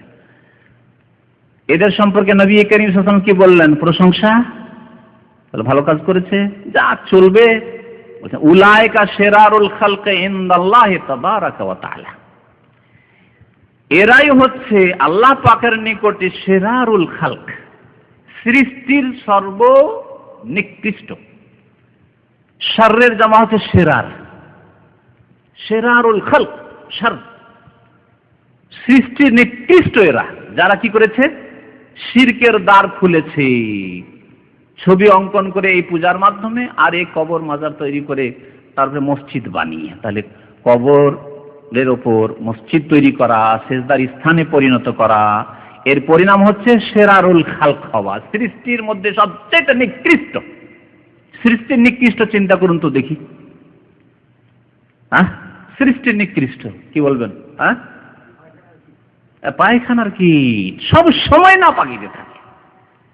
আরে কুকুরে নাপাকি খেলে সব সময় নাপাকিতে ডুবে থাকে না, শুকুরে নাপাকি খেলে সব সময় নাপাকিতে ডুবে থাকে না, কিন্তু পায়খানার যে পোকাগুলি রয়েছে কলকল করে, এগুলি সব সময় নাপাকিতে থাকে। শিরারুল খালক, তার চাইতে নিকৃষ্ট যারা আল্লাহ ছাড়া অন্যের পূজা করে, আল্লাহ সৃষ্টি করলেন অন্যকে সেজদা করে, যারা কবর মাজার তৈরি করেছে, যারা প্রতিমা পুতুল তৈরি করেছে আর তার পূজা করেছে, উলাইকা শিরারুল খালক ইনদাল্লাহি। সহিহ বুখারীর হাদিস। সহিহ বুখারীতে এই হাদিসটি 3 জায়গায় রয়েছে, 427 নম্বর, 434 নম্বর, 3873 নম্বর। হাদিস অনেক রয়েছে এই মর্মে। আরেকটি হাদিস শুনে, আন্না আয়েশা তো আব্দুল্লাহ বিন আব্বাস কালা। এই হাদিসটি আয়েশা রাদিয়াল্লাহু তাআলা এবং আব্দুল্লাহ বিন আব্বাস রাদিয়াল্লাহু তাআলা আনহু বর্ণনা করেছেন। লাম্মা নাযালা বি রাসূলিল্লাহ সাল্লাল্লাহু আলাইহি ওয়াসাল্লাম, নবী সাল্লাল্লাহু আলাইহি ওয়াসাল্লামের যখন ইন্তেকালের মুহূর্ত ঘনিয়ে আসলো, অসুস্থ হয়ে পড়েছেন, মৃত্যু সজ্জায়, তাফিকা ইয়াতরাহু খামিসাতান লাহু আলা ওয়াজহিহি, তখন অশান্তি অনুভব করছেন রাসূলুল্লাহ সাল্লাল্লাহু আলাইহি ওয়াসাল্লাম। মানুষ যখন অশান্তিতে থাকে তখন ছটপট করতে থাকে, মনে করে যে এইদিকে কাত হলে হয়তো আরাম পাবো, আবার দেখছে এদিকেও আরাম পাচ্ছে না, তখন ওই দিকে হয়, একবার এরকম হয়, একবার ওইরকম হয়, একবার হয়তো এইরকম করছে, একবার ওইরকম করছে, পেরেশান হয়ে যায় মানুষ। তো নবী করিম সাল্লাল্লাহু আলাইহি ওয়াসাল্লামের শেষ সময় এইরকমই কষ্ট হচ্ছিল। তাফিকা ইয়াতরাহু খামিসাতান লাহু আলা ওয়াজহিহি, তার একটি চাদর ছিল, বারবার করে চেহারার উপর দিয়ে দিচ্ছেন, মুখের উপর নিয়ে চলে আসছেন চাদরটিকে। ফাইজা তাম্মা বিহা, যখন শ্বাস রুদ্ধ হতে যাচ্ছে, কাশাফা আন ওয়াজহি, তখন আবার খুলে ফেলছেন, যে এতেই হয়তো শান্তি হবে। ভালো লাগছে না, আবার ঢাকছেন, এতে হয়তো শান্তি, ওতেও শান্তি হচ্ছেন। এই অবস্থা ছিল রাসূলুল্লাহ সাল্লাল্লাহু আলাইহি ওয়াসাল্লামের। তাহলে মওতের সময়, মওতের যন্ত্রণা, মৃত্যুর মুহূর্তের কষ্ট প্রত্যেকের হয়, রাসূলুল্লাহ সাল্লাল্লাহু আলাইহি ওয়াসাল্লামের হয়েছে। মুমিন ব্যক্তির, নেক ব্যক্তির হতে পারে, এটি এমন কোনো দূরের কথা না। সাকারাতুল মওত, যে মৃত্যুর যন্ত্রণা সবার রয়েছে, এবং সৎ ব্যক্তির যদি যন্ত্রণা হয় তাহলে তাতে তার মর্যাদা উঁচু হবে, মনে রাখবেন। তার জন্য এটি আল্লাহ পাকের পক্ষ থেকে তাকে আরো উঁচু সম্মান দেওয়া হবে, সেই জন্য তার এই যন্ত্রণা হচ্ছে, মনে রাখবেন। আর যদি পাপিষ্ঠ লোকের হয় তাহলে তার আখিরাতের আযাবের সাথে পার্থিব আযাব শুরু হয়েছে, মনে রাখবেন। একটি কাজ সবার জন্য আযাব নাই, সৎ লোকের জন্য সেটি হচ্ছে শাহাদাত। আসমানি দুর্যোগ, কোন দুর্যোগে মারা গেল, ডুবে মারা গেল, আগুনে জ্বলে মারা গেল একজন সৎ ব্যক্তি, তাহলে সে শহীদ হলো। নবী সাল্লাল্লাহু আলাইহি ওয়াসাল্লাম বলেছেন, আল হারকু শাহীদুন, পানিতে ডুবে মারা গেল, আল গারকু শাহীদুন। কিন্তু একজন বেনামাজি, একজন বেদিন, একজন পাপিষ্ঠ এইভাবে মারা গেল, তার জন্য আযাব, লাহুম আযাবুন আলীমুন ফিদ দুনিয়া ওয়াল আখিরা। আল্লাহ পাক তাদের সম্পর্কে বলেছেন দুনিয়ারও আযাব রয়েছে আর তাদের আখিরাতেরও আযাব রয়েছে। তাহলে একই দৃষ্টিতে কখনো দেখবেন না। একজন সৎ মানুষ, সে অ্যাক্সিডেন্ট হলো, দুর্ঘটনা হলো, কোনো কিছু হলো, তাহলে জানতে হবে যে আল্লাহ পাক তার মর্যাদা উঁচু করতে চান। সামান্য কিছু ভুলভ্রান্তি থাকলে আল্লাহ পাক এখনই ওকে ক্লিন, পরিষ্কার করে গ্রহণ করতে চান। সুবহানাল্লাহ। পক্ষান্তরে একজন পাপিষ্ঠ হলে তার জন্য দুনিয়ারও আযাব, আখিরাতের আযাব, খাসিরা দুনিয়া ওয়াল আখিরা। দুনিয়াও লস করলো আর আখিরাতও বরবাদ করলো। ফাকাল ওয়া কাযালিক, এই অশান্তির সময়, মানুষ ত্রাহি নাফসি নাফসি করে, কি হবে কি হবে, আমার কথা চিন্তা করে। আর যদি চিন্তা করে একটু ফুরসত অবসর হয়, তাহলে আমার ছোট যে ছেলে মেয়েরা আছে, নাবালক ছেলে মেয়েরা আছে, এদের কি হবে, এতগুলি বিবি আছে, কি হবে, আমাদের এগুলি চিন্তা হয়, তাই না? না, রাসূলুল্লাহ সাল্লাল্লাহু আলাইহি ওয়াসাল্লাম না নিজের পরিবারের কথা চিন্তা করছেন, না ফাতেমার কথা চিন্তা করছেন, না হাসান হোসেন ছোট আছে তাদের কি হবে, হায় আফসোস করছেন, না। এই অবস্থায় কি বলে লানাতুল্লাহ, দ্বীনের কথা চিন্তা করছেন। এই দ্বীনের হেফাজত কি করে হবে, তাওহীদের হেফাজত কি করে হবে, মুসলিম জাতি মানব সকল কি করে সহি আকীদায় বিশ্বাসী হবে, ভ্রান্ত বিশ্বাস থেকে, শিরক কুফরি থেকে কি করে মুক্ত থাকবে, সতর্ক করছেন। বলছেন লানাতুল্লাহি আলাল ইয়াহুদি ওয়ান নাসারা, ইহুদি খ্রিস্টানদের উপর আল্লাহর অভিসম্পাত লানত। লানত মানে আল্লাহর রহমত থেকে বঞ্চিত হওয়ার ঘোষণা। আল্লাহর পক্ষ থেকে লানত মানে আল্লাহর পক্ষ থেকে বঞ্চিত হওয়ার ঘোষণা। রাসূলুল্লাহ সাল্লাল্লাহু আলাইহি ওয়াসাল্লামের পক্ষ থেকে যদি হয় যে লানত রাসূলুল্লাহ করেছেন, মানে রাসূলুল্লাহ সাল্লাল্লাহু আলাইহি ওয়াসাল্লাম বদদুয়া দিচ্ছেন যে সেই ব্যক্তি আল্লাহর রহমত থেকে বঞ্চিত হোক। আর আল্লাহর লানতের কথা উল্লেখ করছেন নবী সাল্লাল্লাহু আলাইহি ওয়াসাল্লাম, অর্থাৎ আল্লাহর পক্ষ থেকে গায়বের খবর ওহী ভিত্তিক তিনি দিচ্ছেন যে আল্লাহ পাক তার রহমত থেকে বঞ্চিত করার ঘোষণা করেছেন। কাদেরকে? ইহুদি এবং খ্রিস্টানদেরকে। কেন? এই জন্য যে ইত্তাখাযু কুবুর আম্বিয়াহিম মাসাজিদা, তাদের নবীগণের কবরগুলিকে তারা সিজদার স্থানে পরিণত করেছে। নবীর কবরের চারিদিকে সিজদা করেছে, নবীর কবরের ওপর মসজিদ তৈরি করেছে, ইবাদত বন্দেগী শুরু করেছে ওখানে। কবরস্থান ইবাদত বন্দেগীর জায়গা নয়, কবরস্থান বা কোনো কবরের জায়গা ইবাদত বন্দেগীর জায়গা নয়। ইউহাজ্জিরু মা সানাউ, তারপরে আয়েশা রাদিয়াল্লাহু তাআলা আনহা এবং ইবনে আব্বাস রাদিয়াল্লাহু তাআলা আনহুমা যে রিওয়ায়াত করেছেন, বলছেন যে উদ্দেশ্য কি, নবী সাল্লাল্লাহু আলাইহি ওয়াসাল্লাম শেষ মুহূর্তে অশান্তি বোধ করছেন, আর সেই সময় বলছেন যে ইহুদি খ্রিস্টানদের উপর লানত হোক, শুধু একটা সংবাদ দিচ্ছেন, ইতিহাস উল্লেখ করছেন ইহুদি খ্রিস্টানদের প্রাচীন ইতিহাস এইরকম না, এই উদ্দেশ্য নয়। বা কোন জাতির উপর লানতের শুধু ঘোষণা করছেন না, তাও নয়। বদদুয়া দিচ্ছেন, তাও নয়। ইউহাজ্জিরু মা সানাউ, ইহুদি খ্রিস্টানরা যে পাপ করেছে, যে শিরক করেছে, যে কুফরি করেছে, এই শিরক কুফরি থেকে উম্মতে মুহাম্মাদিয়াকে সতর্ক করছেন। ইউহাজ্জির, তাহযীর মানে সতর্ক করা। আজকাল যে দেখবেন যেগুলো জায়গায় লেখা আছে সাবধান, যেখানে হয়তো বিদ্যুৎ আছে, হ্যাঁ, মানুষের সর্বনাশ হতে পারে, সেখানে তাহযীর, সতর্ক, সাবধান। সাবধান করেছেন রাসূলুল্লাহ সাল্লাল্লাহু আলাইহি ওয়াসাল্লাম, খবরদার তোমরা এরকম কাজ করিও না, কবর মসজিদ তৈরি করিও না, আর মসজিদের ভিতরে কবর দিও না। বুখারী শরীফ, মুসলিম শরীফের হাদিস, হাদিস নম্বর 435। আবু হুরায়রা রাদিয়াল্লাহু তাআলা আর কি হাদিস বর্ণনা করেছেন যে আন্না রাসূলুল্লাহ সাল্লাল্লাহু আলাইহি ওয়াসাল্লাম قال রাসূলুল্লাহ সাল্লাল্লাহু আলাইহি ওয়াসাল্লাম ইরশাদ করেছেন, কাতালাল্লাহুল ইয়াহুদ, ইহুদিদেরকে আল্লাহ ধ্বংস করুক। কাতালা মানে ধ্বংস করা, কাতালা মানে ধ্বংস, আল্লাহ সর্বনাশ করুক ইহুদিদের। কেন? ইত্তাখাযু কুবুর আমবিয়াহি মাসাজিদা, তাদের নবীগণের কবরগুলিকে সিজদার স্থানে পরিণত করেছে। সহিহ বুখারী শরীফের হাদিস। মা আয়েশা রাদিয়াল্লাহু তাআলা আরো একটি হাদিস বর্ণনা করেছেন, কালা ফি মারাজিহিল্লাযী মাতা ফীহি, বলছেন কি নবী সাল্লাল্লাহু আলাইহি সাল্লাম সম্পর্কে মা আয়েশা রাদিয়াল্লাহু তাআলা আনহা, ভালো করে শুনুন, ফি মারাজিহি, সেই অসুস্থতাই, আল্লাযী মাতা ফীহি, যাতে নবী সাল্লাল্লাহু আলাইহি সাল্লামের কি হয়েছে, কি হয়েছে? মাতা ফীহি, মৃত্যু হয়েছে, মওত হয়েছে। মাতা ইয়ামুতু মাউতান।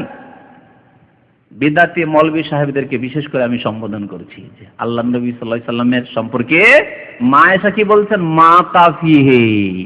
আর এই বিদাতিরা বলছে না, নবী সাল্লাল্লাহু আলাইহি সাল্লাম হায়াতে রয়েছেন। কি বলবেন বলুন? মা আয়েশা রাদিয়াল্লাহু তাআলা আনহা সহিহ আকীদা জানতেন না, এই বিদাতিরা সহিহ আকীদা 1400 বছর পরে জানলো।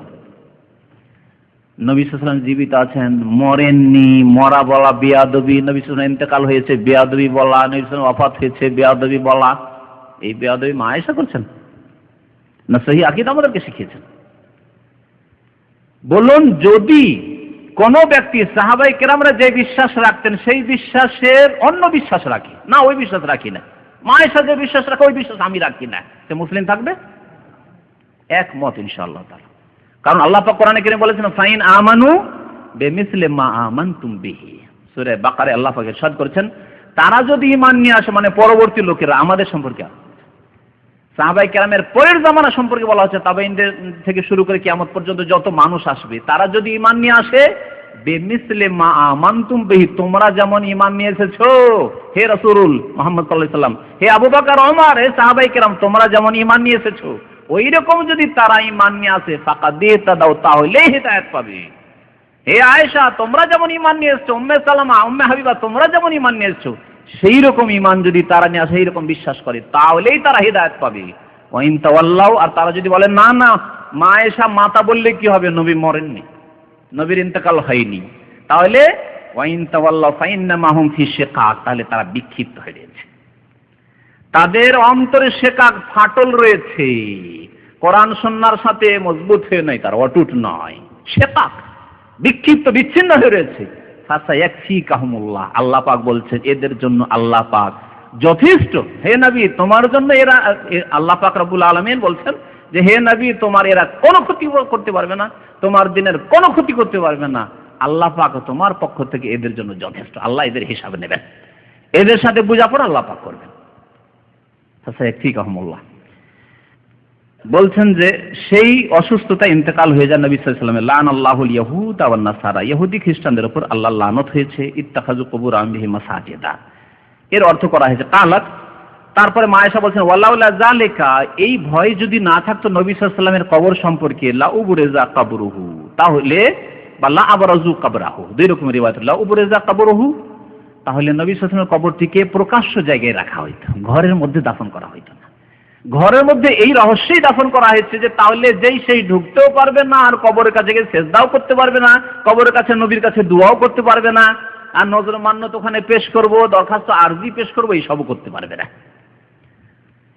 যদি বাইরে হইতো কোনো জায়গায়, খোলা জায়গায়, তাহলে কে পাহারা দিবে? যখন তখন এসে দরখাস্ত নিয়ে আসে, ইয়া রাসূলুল্লাহ নজর রহম ফরমাইয়ে, তারাহাম ইয়া নবী আল্লাহ তারাহাম, ফাজাইলে দুরুদ ফাজাইল আমি শোনাবো, তার কবিতা শোনালে একটা, ইয়া রাসূলুল্লাহ রহম করুন, দয়া করুন, এগুলি এসে পড়তো, কে বাধা দিত খোলা জায়গায় থাকলে? ওয়ালাউলা যালিকা, এই আশঙ্কার জন্য নবীর কবরকে ঘরের মধ্যে দেওয়া হয়েছে, না হলে বাইরে দেওয়া হতো। লা উবরিজা কবরুহু, কবরকে বাইরে দেওয়া হতো। লাবরাজু কবরাহু, অন্য রিওয়ায়াতে সাহাবায়ে কেরাম খোলা জায়গায় তার কবর দিতেন, কিন্তু এই আশঙ্কায় খোলা জায়গায় কবর দিলে কিছুদিন পরে শিরক বিদআত শুরু হবে, কবর মাজার পূজার ব্যবসা যখন শুরু হবে তখন বড় মাজারে পরিণত হবে, আর সবাই এসে সেজদা করা, কে মান্নত করা, কে হাঁস মুরগ জবাই করা, কি তওয়াফ করা, এইসব শুরু হবে। গায়রা আন্নাহু খুশিয়া আন ইউত্তাখাযা মসজিদান, আশঙ্কা এই করা হয়েছিল যে নবীর কবরকে যাতে মসজিদ না বানিয়ে নেওয়া হয়। এমন না হয় যে কোনো শাসক আসবে, কোনো প্রভাবশালী লোকেরা আসবে, পয়সাও লোকেরা আসবে, পয়সা আছে, নবীর কবর উপর মসজিদ তৈরি করা হোক, এই ভয়ে ঘরের মধ্যে কবর দেওয়া হয়েছে। আলহামদুলিল্লাহ 1400 বছর ইতিহাসে ঘর তখনও ছিল, এখনো ওই ঘর হয়ে আছে। কার ঘর? মা আয়েশা রাদিয়াল্লাহু তাআলা আনহার ঘর, নবী সাল্লাল্লাহু আলাইহি ওয়াসাল্লামের ছোট বিবির ঘর, ওই ঘরেই দাফন হয়েছে, ওই ঘর ঘরই আছে। কোন একদিনের জন্য সেই ঘরের মধ্যে কোনো নামাজ হয়নি। সুতরাং বিদআতদের ভ্রান্ত ধারণা, অনেকে বলে যে মসজিদের মধ্যে, মসজিদ চারিদিকে করে হয়ে গেছে, কিন্তু ঘর ঘরই আছে, সেই জায়গায় কোনোদিন না মসজিদ ছিল একদিনের জন্য, না সেজদা হয়েছে, না নামাজ হয়েছে, সেখানে ঘর ঘর আছে আপন জায়গায়, এবং কয়েক ঘেরা বেড়া দিয়ে ঘেরা আছে যাতে করে কেউ ওর মধ্যে ঢুকতে না পারে, এবং সরাসরি কিবলা বানিয়ে থাকে সামনে সেজদা না করতে পারে। তারপর যাদের অন্তর বাঁকা, যাদের অন্তরে বক্রতা আছে, ফাআম্মাল্লাযীনা ফী কুলুবিহিম যায়গুন, আল্লাহ পাক বলছেন সূরা আলে ইমরানের শুরুতে, যাদের অন্তর বাঁকা, তো বাঁকা অন্তর নিয়ে ওখানে যায়, কত রকমের দরখাস্ত নিয়ে যায়, নবীর দরবারে হাজিরা দিতে যাচ্ছি, নবীর দরবারে মনের কামনা বাসনা পূরণের জন্য যাচ্ছে, নবীর কবরের কাছে গিয়ে বেশি বেশি নামাজ পড়বো, দোয়া করবো, তাহলে দোয়াটা তাড়াতাড়ি দ্রুত একেবারে কবুল হবে, হটলাইন পেয়ে যাবো, এইসব ভ্রান্ত ধারণা। জুনদুব রাদিয়াল্লাহু তাআলা আনহু বর্ণনা করেছেন, সামি'তু নবী সাল্লাল্লাহু আলাইহি ওয়াসাল্লাম ইয়াকুলু ক্বাবলা আন ইয়ামুতা বি50, নবী সাল্লাল্লাহু আলাইহি ওয়াসাল্লামের ইন্তেকালের 5 দিন আগে। এখানে দেখেন সামি'তু নবী সাল্লাল্লাহু আলাইহি ওয়াসাল্লাম, আমি নবী সাল্লাল্লাহু আলাইহি ওয়াসাল্লামের কাছে শুনেছি, ক্বাবলা আন ইয়ামুতা বি50, তার মওতের ইন্তেকালের 5 দিন পূর্বে। ক্বাবলা আন ইয়ামুতা, ওখানে পড়লেন মাতা, আর এখানে ইয়ামুতু, ওটা মাজির সিগা ছিল, পাস্ট টেন্স ছিল, এটা হচ্ছে ইয়ামুতু। তার ইন্তেকালের 5 দিন পূর্বে আমি শুনেছি, ওয়াহুয়া ইয়াকুলু, তিনি সাল্লাল্লাহু আলাইহি সাল্লাম ইরশাদ করছিলেন, ইন্নী আবরাউ ইলাল্লাহ আন ইয়াকুনা লি মিনকুম খলিল, আমি সম্পর্ক ছেদের ঘোষণা করছি যে আমার আল্লাহ ছাড়া কেউ খলিল, অন্তরঙ্গ বন্ধু নেই। আমি কারো সাথে অন্তরঙ্গ বন্ধুত্বর কথা বলছি না, বরং এই ঘোষণা করছি যে আমার কোনো বন্ধুত্ব নেই কারো সাথে, অন্তরঙ্গ বন্ধু খলিল এমনি বন্ধু আলাদা, সাদিক বা রফিক এগুলো হচ্ছে বন্ধু, এমনি বন্ধু, কিন্তু খলিল মানে হচ্ছে অন্তরঙ্গ বন্ধু, যার ভালোবাসা হাড়ে হাড়ে সেরায় সেরায় গোশতের বিভিন্ন অংশে ঢুকে পড়েছে, এইরকম বন্ধুত্ব ভালোবাসাকে বলে খলিল। নবী সাল্লাল্লাহু আলাইহি ওয়াসাল্লাম বলছেন, আমার একমাত্র খলিল, ফাইনাল্লাহ তাআলা কাদ ইত্তাখাযানি খলিলা, কারণ আল্লাহ পাক আমাকে অন্তরঙ্গ বন্ধু খলিল বানিয়েছেন, কামা ইত্তাখাযা ইব্রাহিমা খলিলা, যেমন ইব্রাহিম আলাইহিস সালামকে অন্তরঙ্গ বন্ধু বানিয়েছেন, ওয়ালাউ কুনতু মুত্তাখিযান মিন উম্মতি খলিল, আমার উম্মতের কাউকে যদি আমি অন্তরঙ্গ বন্ধু হিসাবে গ্রহণ করতাম তাহলে লাত্তাখাযতু আবু বকরিন খলিলা, তাহলে আবু বকর সিদ্দিক রাদিয়াল্লাহু তাআলা আনহুকে আমি অন্তরঙ্গ বন্ধু হিসাবে গ্রহণ করতাম, কারণ বাল্য জীবনের বন্ধু, বড় হয়ে বন্ধু, সারা জীবনের বন্ধু, সেই যুগের ইসলাম আসার পূর্বেরও বন্ধু, ইসলাম আসার সাথে সাথে বন্ধু, সুখেরও বন্ধু, দুঃখেরও বন্ধু, সোর পাহাড়ের গুহারও বন্ধু, সব জায়গায় বন্ধু। আল্লাহ শুনে রাখো, তারপরে কি বলছেন, ওয়া আন্না মান কানা ক্বাবলাকুম কানু ইয়াত্তাখিযুনাল কুবুরা মাসাজিদ, তোমাদের পূর্বে যে সব জাতি ছিল, আমাদের পূর্বে কোন জাতি ছিল? ইহুদি খ্রিস্টান। মুসা আলাইহিস সালামের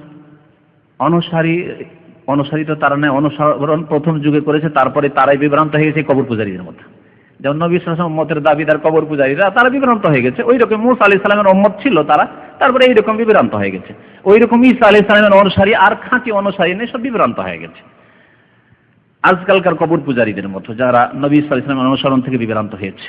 তোমাদের পূর্বের জাতি যারা ছিল, ইয়াত্তাখিযুনা কুবুরা আম্বিয়াইহিম ওয়া সালিহিহিম মাসাজিদা, তারা তাদের নবীগণের কবর এবং নেক লোকদের, ওলিদের কবর কে মসজিদ বানিয়ে নিয়েছিল। ফালা, সাবধান, ফালা তাত্তাখিযুল কুবুরা মাসাজিদা, তোমরা কবরগুলিকে সেজদার স্থানে পরিণত করিও না। ওয়া ইন্নী আনহাকুম আন যালিকা, আমি তোমাদেরকে এই রকম পাপ থেকে, অন্যায় থেকে নিষেধ করছি, খবরদার এরকম কাজ করবে না। ইন্নী আনহাকুম আন যালিকা, কত সুন্দর স্পষ্ট কথা। আমি তোমাদেরকে নিষেধ করছি, খবরদার মসজিদের ভিতরে কবর দেবে না, কবরের ওপর মসজিদ বানাবে না, কবরের পাশে সেজদা করবে না। সবগুলি অর্থ এতে শামিল। মসজিদকে কিবলা বানাবে না, কবরকে কিবলা বানাবে না, কবরকে সামনে করে তোমরা নামাজ পড়বে না। এই সবগুলি অর্থ এতে শামিল রয়েছে। ইন্নী আনহাকুম আন যালিকা, মুসলিম শরীফের হাদিস, হাদিস নম্বর 1216। আবু উবাইদা রাদিয়াল্লাহু তাআলা আনহু বর্ণনা করেছেন, আখিরু মা তাকাল্লামা বিহি নবী সাল্লাল্লাহু আলাইহি ওয়াসাল্লাম, সর্বশেষ যে বাণীটি ছিল রাসূলুল্লাহ সাল্লাল্লাহু আলাইহি ওয়াসাল্লামের, সর্বশেষ বাণী কি ছিল? আখরিজু ইয়াহুদা আহলিল হিজাজ ওয়া আহলান নাজরান মিন জাজিরাতিল আরব, হিজাজের ইহুদিদেরকে আর নাজরানের খ্রিস্টানদেরকে মিন জাজিরাতিল আরব, জাজিরা আরব থেকে, আরব উপদ্বীপ থেকে বের করে দাও। ওসিয়ত ছিল যেদেরকে রাখবে না এখানে। আরেকটা হাদিস রয়েছে, আখরিজুল মুশরিকিনা মিন জাজিরাতিল আরব, মুশরিক পৌত্তলিকদেরকে জাজিরা আরব থেকে বের করে দাও, অর্থাৎ স্থায়ীভাবে বসবাস করতে দিও না। তবে যদি দেশের প্রয়োজন হয়, সেজন্য ক্ষণিকের জন্য কিছুদিনের জন্য নিয়ে আসার কাজ করে আবার ফিরে যায়, তাহলে এটা চলে আসছে 1400 বছর ইতিহাসে চলে আসছে, এরকম করা যেতে পারে। কিন্তু ওলামারা বলছে স্থায়ীভাবে বসবাস করে জাজিরা আরবে নবী সাল্লাল্লাহু আলাইহি ওয়াসাল্লাম উপদেশ করেছেন, খবরদার তাদেরকে এখানে রাখিও না, স্থায়ীভাবে নাগরিকত্ব দিয়ে রাখিও না। ওয়ালামু, আর জেনে রাখো, আন্না শিরারান নাসে আল্লাযীনা ইত্তাখাযু কুবুর আমবিয়াহিম মাসাজিদা, সৃষ্টির নিকৃষ্ট, শিরারান নাসে, মানুষের মধ্যে নিকৃষ্ট মানুষ হচ্ছে আল্লাযীনা ইত্তাখাযু কুবুর আমবিয়াহিম মাসাজিদা, যারা নবীর কবরগুলিকে মসজিদ বানিয়েছে।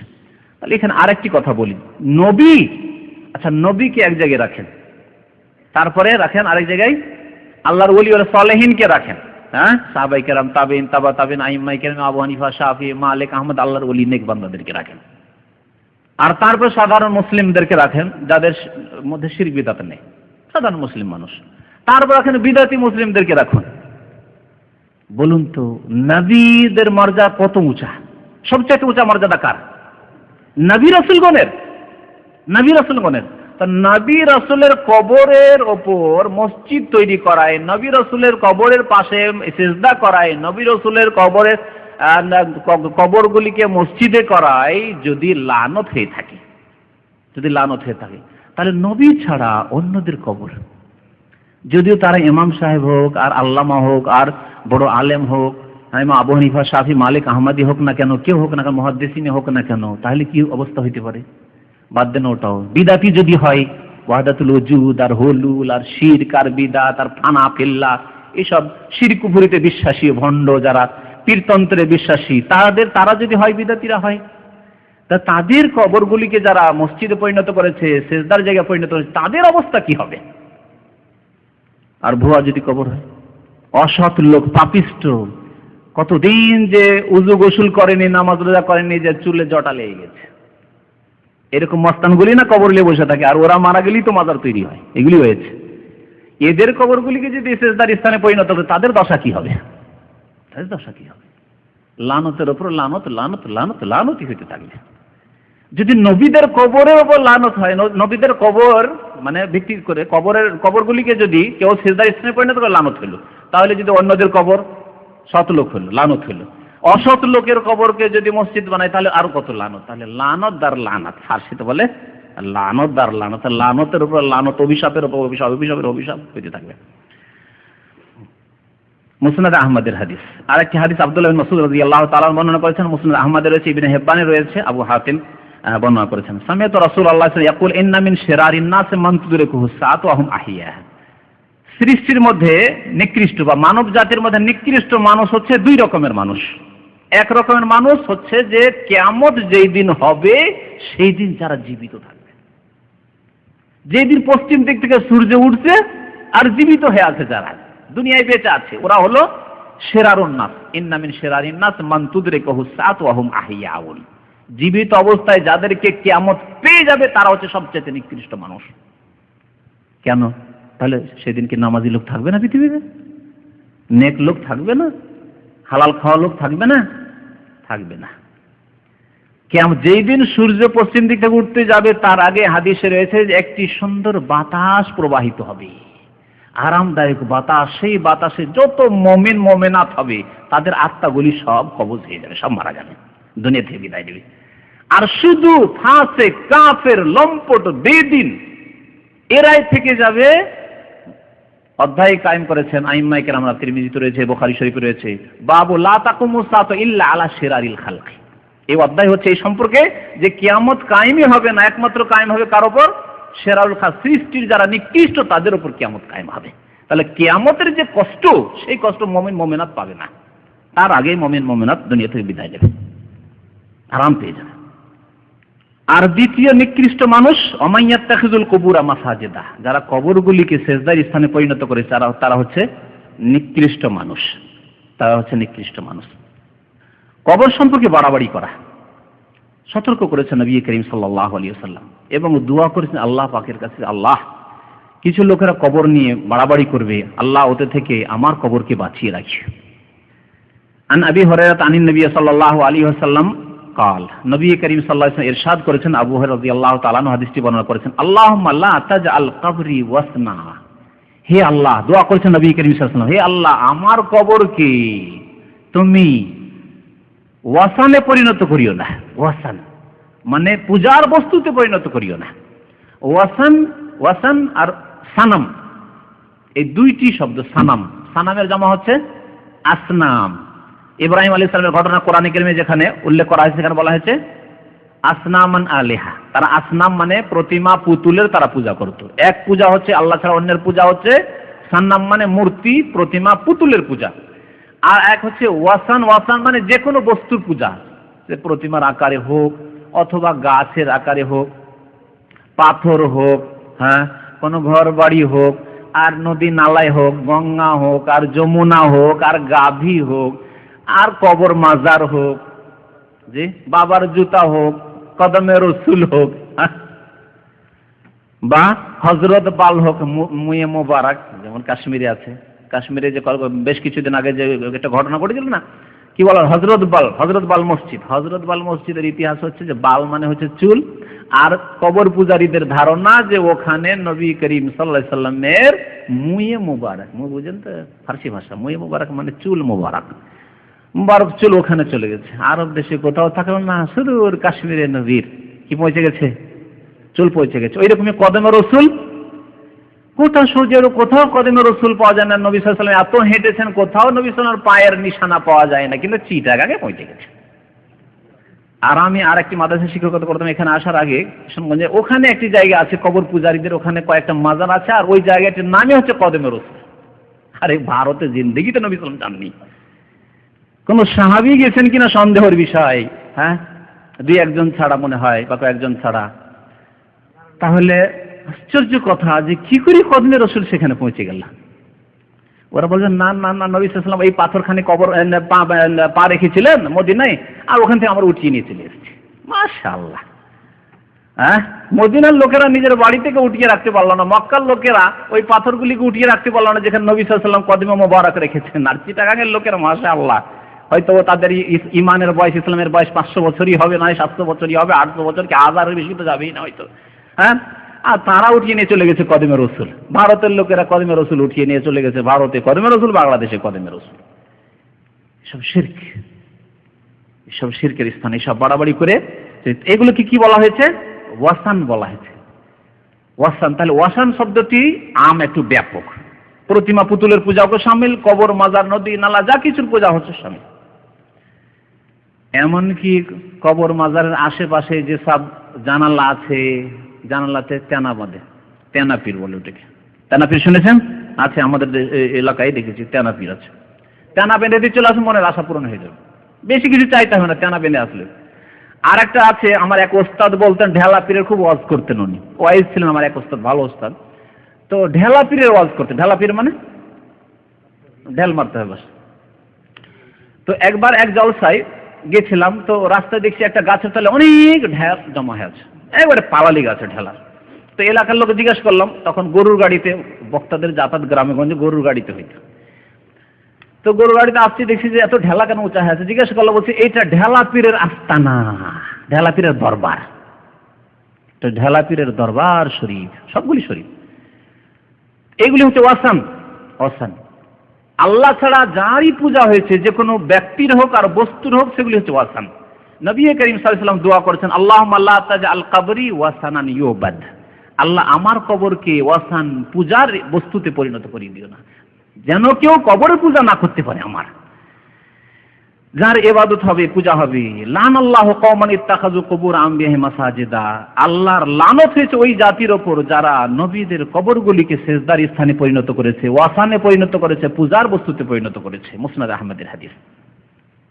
আতা বিন ইয়াসার রাদিয়াল্লাহু তাআলা রাহমাতুল্লাহি আলাইহি তাবেঈ, তিনি বর্ণনা করেছেন আন্না রাসূলুল্লাহ সাল্লাল্লাহু আলাইহি ওয়াসাল্লাম قال আল্লাহুম্মা লা তাজআল কবরি ওয়াসানান ইউবাদ, আল্লাহ আমার কবরকে ওয়াসানে পরিণত করিও না যে যার পূজা করতে পারে। ইশতাদ্দা গাযাবুল্লাহ আলা কওমি, অতিরিক্ত এই আছে, ইশতাদ্দা গাযাবুল্লাহ আলা কওমি, সেই জাতির উপর আল্লাহর চরম ক্রোধ হয়েছে, রাগ হয়েছে। ইশতাদ্দা মানে কঠোর রাগ হয়েছে আল্লাহ পাক রব্বুল আলামিনের কোন জাতির উপর? ইত্তাখাযু কুবুরা আমবিয়াহিম মাসাজিদা, যারা নবীগণের কবরগুলিকে সিজদার স্থানে পরিণত করেছে। হাদিসটি মুয়াত্তা মালিকের হাদিস। কবরের সম্পর্কে আরেকটি বাড়াবাড়ি যেটি শিরকের রাস্তা, তা হচ্ছে কবরের উপর ঘর নির্মাণ। মসজিদ তৈরি করলো না, কিন্তু এমনি ঘর তৈরি করেছে, গম্বুজ। আর প্রায় যেগুলিকে মাজার বানা হয়েছে, মসজিদ না হলেও গম্বুজ বানানো আছে, বা ঘর, তারপরে বিল্ডিং তৈরি করে দিয়েছে, ঘর তৈরি করে দিয়েছে, আস্তানা। নবী করিম সাল্লাল্লাহু আলাইহি ওয়াসাল্লাম নিষেধ করেছেন, কারণ এটি হচ্ছে শিরকের রাস্তা। এইভাবে ধীরে ধীরে শিরক শুরু হয়েছে। আন জাবিরিন ক্বালা নাহা রাসূলুল্লাহ সাল্লাল্লাহু আলাইহি ওয়াসাল্লাম আন ইউজাসসাসাল কবর, জাবের রাদিয়াল্লাহু তাআলা বর্ণনা করছেন যে রাসূলুল্লাহ সাল্লাল্লাহু আলাইহি ওয়াসাল্লাম নিষেধ করেছেন কবরকে পাকা করতে, কবরকে বাঁধতে নিষেধ করেছেন। ওয়া ইউকআদা আলাইহি, কবরের পাশে অবস্থান করতে, বসে থাকতে নিষেধ করেছেন। কবরের ওপরে বা কবরের পাশে বসে থাকবেন, মুজাবির হয়ে, মুজাবির বলে ওদেরকে, যে মস্তানগুলি বসে থাকবেন, নিষেধ করেছেন। ওয়া ইউবনা আলাইহি, এবং তারপর বিল্ডিং বানাতেও নিষেধ করেছেন। পাকা করাও নিষেধ করলে তাহলে তিনটি নিষেধ আসলো। একটা হচ্ছে কবরকে চুনকাম করা, যেটা বলা হয় জাসসাসাত, হচ্ছে চুনকাম করা, তাহলে পাকা করা নিষেধ করা হইল। তারপরে বসা, সেখানে বসে থাকা, না, দোয়া করবেন, দোয়া করে চলে আসেন, মাইয়েতের জন্য, তার জন্য দোয়া করেন, নিজের জন্য না। নিজের জন্য দোয়া করার জন্য আল্লাহর ঘর, মসজিদ আছে, নিজের বাড়ি আছে। কবর ওয়ালার জন্য দোয়া করুন, দোয়া করে ফিরে আসেন। বসে থাকা সেখানে নিষেধ করা হইল। ঘর বাড়ি বিল্ডিং তৈরি করা আইয়ুবনা আলাইহি, তাও নিষেধ করা হইল। মুসলিম শরীফের হাদিস। কবর যদি বেশি উঁচা করে কেউ তৈরি করে, যতগুলি মাজারের পূজা হচ্ছে সেগুলি আধা হাতের বেশি উঁচা। নবী করিম সাল্লাল্লাহু আলাইহি ওয়াসাল্লাম বলেছেন আধা হাতের বেশি কোনো কবর উঁচা থাকবে না। যদি কোনো উঁচা কবর থাকে তার সাথে কি আচরণ করতে হবে শুনুন। কোন কবর যদি পাকা থাকে তার সাথে আমাদের ফরজ দায়িত্ব কি করণীয় তা শুনুন। আবুল হাইয়াজ আল আসাদি রাহমাতুল্লাহি আলাইহি, আলী ইবনে আবি তালেব রাদিয়াল্লাহু তাআলা আনহু ছাত্র তাবেঈ, তিনি বলছেন কালা আলী আলী ইবনে আবি তালেব, আমাকে আমার ওস্তাদ আলী ইবনে আবি তালেব রাদিয়াল্লাহু তাআলা আনহু, নবী করিম সাল্লাল্লাহু আলাইহি ওয়াসাল্লামের প্রিয় জামাই, প্রিয় ভাই, চাচাতো ভাই, চতুর্থ খলিফায়ে রাশেদ, হাসান হোসেনের পিতা, ফাতেমা রাদিয়াল্লাহু তাআলা স্বামী রাদিয়াল্লাহু তাআলা আনহুম আজমাইন বলছেন আলা আবআসুকা আলা মা বাসানি আলাইহি রাসূলুল্লাহ সাল্লাল্লাহু আলাইহি ওয়াসাল্লাম, তোমাকে কি এমন একটি গুরু দায়িত্ব দিয়ে পাঠাবো যে গুরু দায়িত্ব দিয়ে আমাকে রাসূলুল্লাহ সাল্লাল্লাহু আলাইহি ওয়াসাল্লাম একদিন পাঠিয়েছিলেন। তোমাকে একটি বড় দায়িত্ব দেব যেটা পালন করতে হবে, যেই দায়িত্ব আমাকে একদিন রাসূলুল্লাহ সাল্লাল্লাহু আলাইহি ওয়াসাল্লাম দিয়েছিলেন। কি? দুইটি কাজ। আল্লাহ তাদা তিমসালান ইল্লা তামাসতাহু, কোন ছবি যদি পাও বা কোন মূর্তি যদি পাও তা নিশ্চিহ্ন করে দেবে। ছবি থাকে ছিঁড়ে ফেলে দাও, ভেঙে ফেলে দাও, হ্যাঁ, মূর্তি তৈরি করতে ভেঙে ফেলে দাও, নিশ্চিহ্ন করে দাও, তামাসতাহু, মুছে ফেলো। ওয়ালা কবরান মুশরিফান, আর যদি কোনো উঁচা কবর পাও, উঁচা হয়ে আছে, মাজারগুলি কত উঁচা করা আছে, কমপক্ষে এক হাত 1.5 হাত উঁচা করে পাকা করে বাঁধা আছে, বুকের উপরে একেবারে এত ভারী পাথর চাপা আছে যে আল্লাহ জানে বেচারাকে কত কষ্ট হচ্ছে। ওয়ালা কবরান মুশরিফান, উঁচা কবর যদি পাও ইল্লা সাওয়াইতাহু, তাহলে তাকে বরাবর করে দেবে। সাওয়া মানে বরাবর করে দেওয়া, লেভেল করে দেবে। লেভেল করে দেওয়ার মানে ওই হাদিসকে সামনে রাখতে, যে হাদিসে বলা হয়েছে যে শিবির মানে আধা হাত উঁচা থাকবে কবর, এই আধা হাত উঁচা থাকবে এবং কাঁচা থাকবে, পাকা নয়। আধা হাত উঁচা মাটি নতুন কবর উপর থাকবে, তারপরে বসে যাবে, আর উঁচা করার প্রয়োজন নেই। পুরনো হয়ে গেছে, বসে গেছে, নেমে গেছে, আর উঁচা করা আর প্রয়োজন নেই, বরং জায়েজও নেই। দরকার নেই যে বারবার করে আসবেন আর আমার আব্বার কবরটাকে একটু উঁচা করি, আধা হাত উঁচা করি, না। প্রথম যখন কবর, নতুন কবর দিলেন তখন আধা হাত উঁচা করে রাখবেন মাটিটা। মুসনাদ আহমদের হাদিস আর সহিহ মুসলিমের হাদিস। বলুন রাসূলুল্লাহ সাল্লাল্লাহু আলাইহি ওয়াসাল্লামের আদেশ কি, উপদেশ কি কবর সম্পর্কে? আলী রাদিয়াল্লাহু তাআলা আনহুর উপদেশ কি কবর সম্পর্কে? উঁচা কবর দেখলে, পাকা কবর দেখলে ভেঙে ফেলে দিয়ে বরাবর করে দাও, সমতল করে দাও, সমতল করে দাও।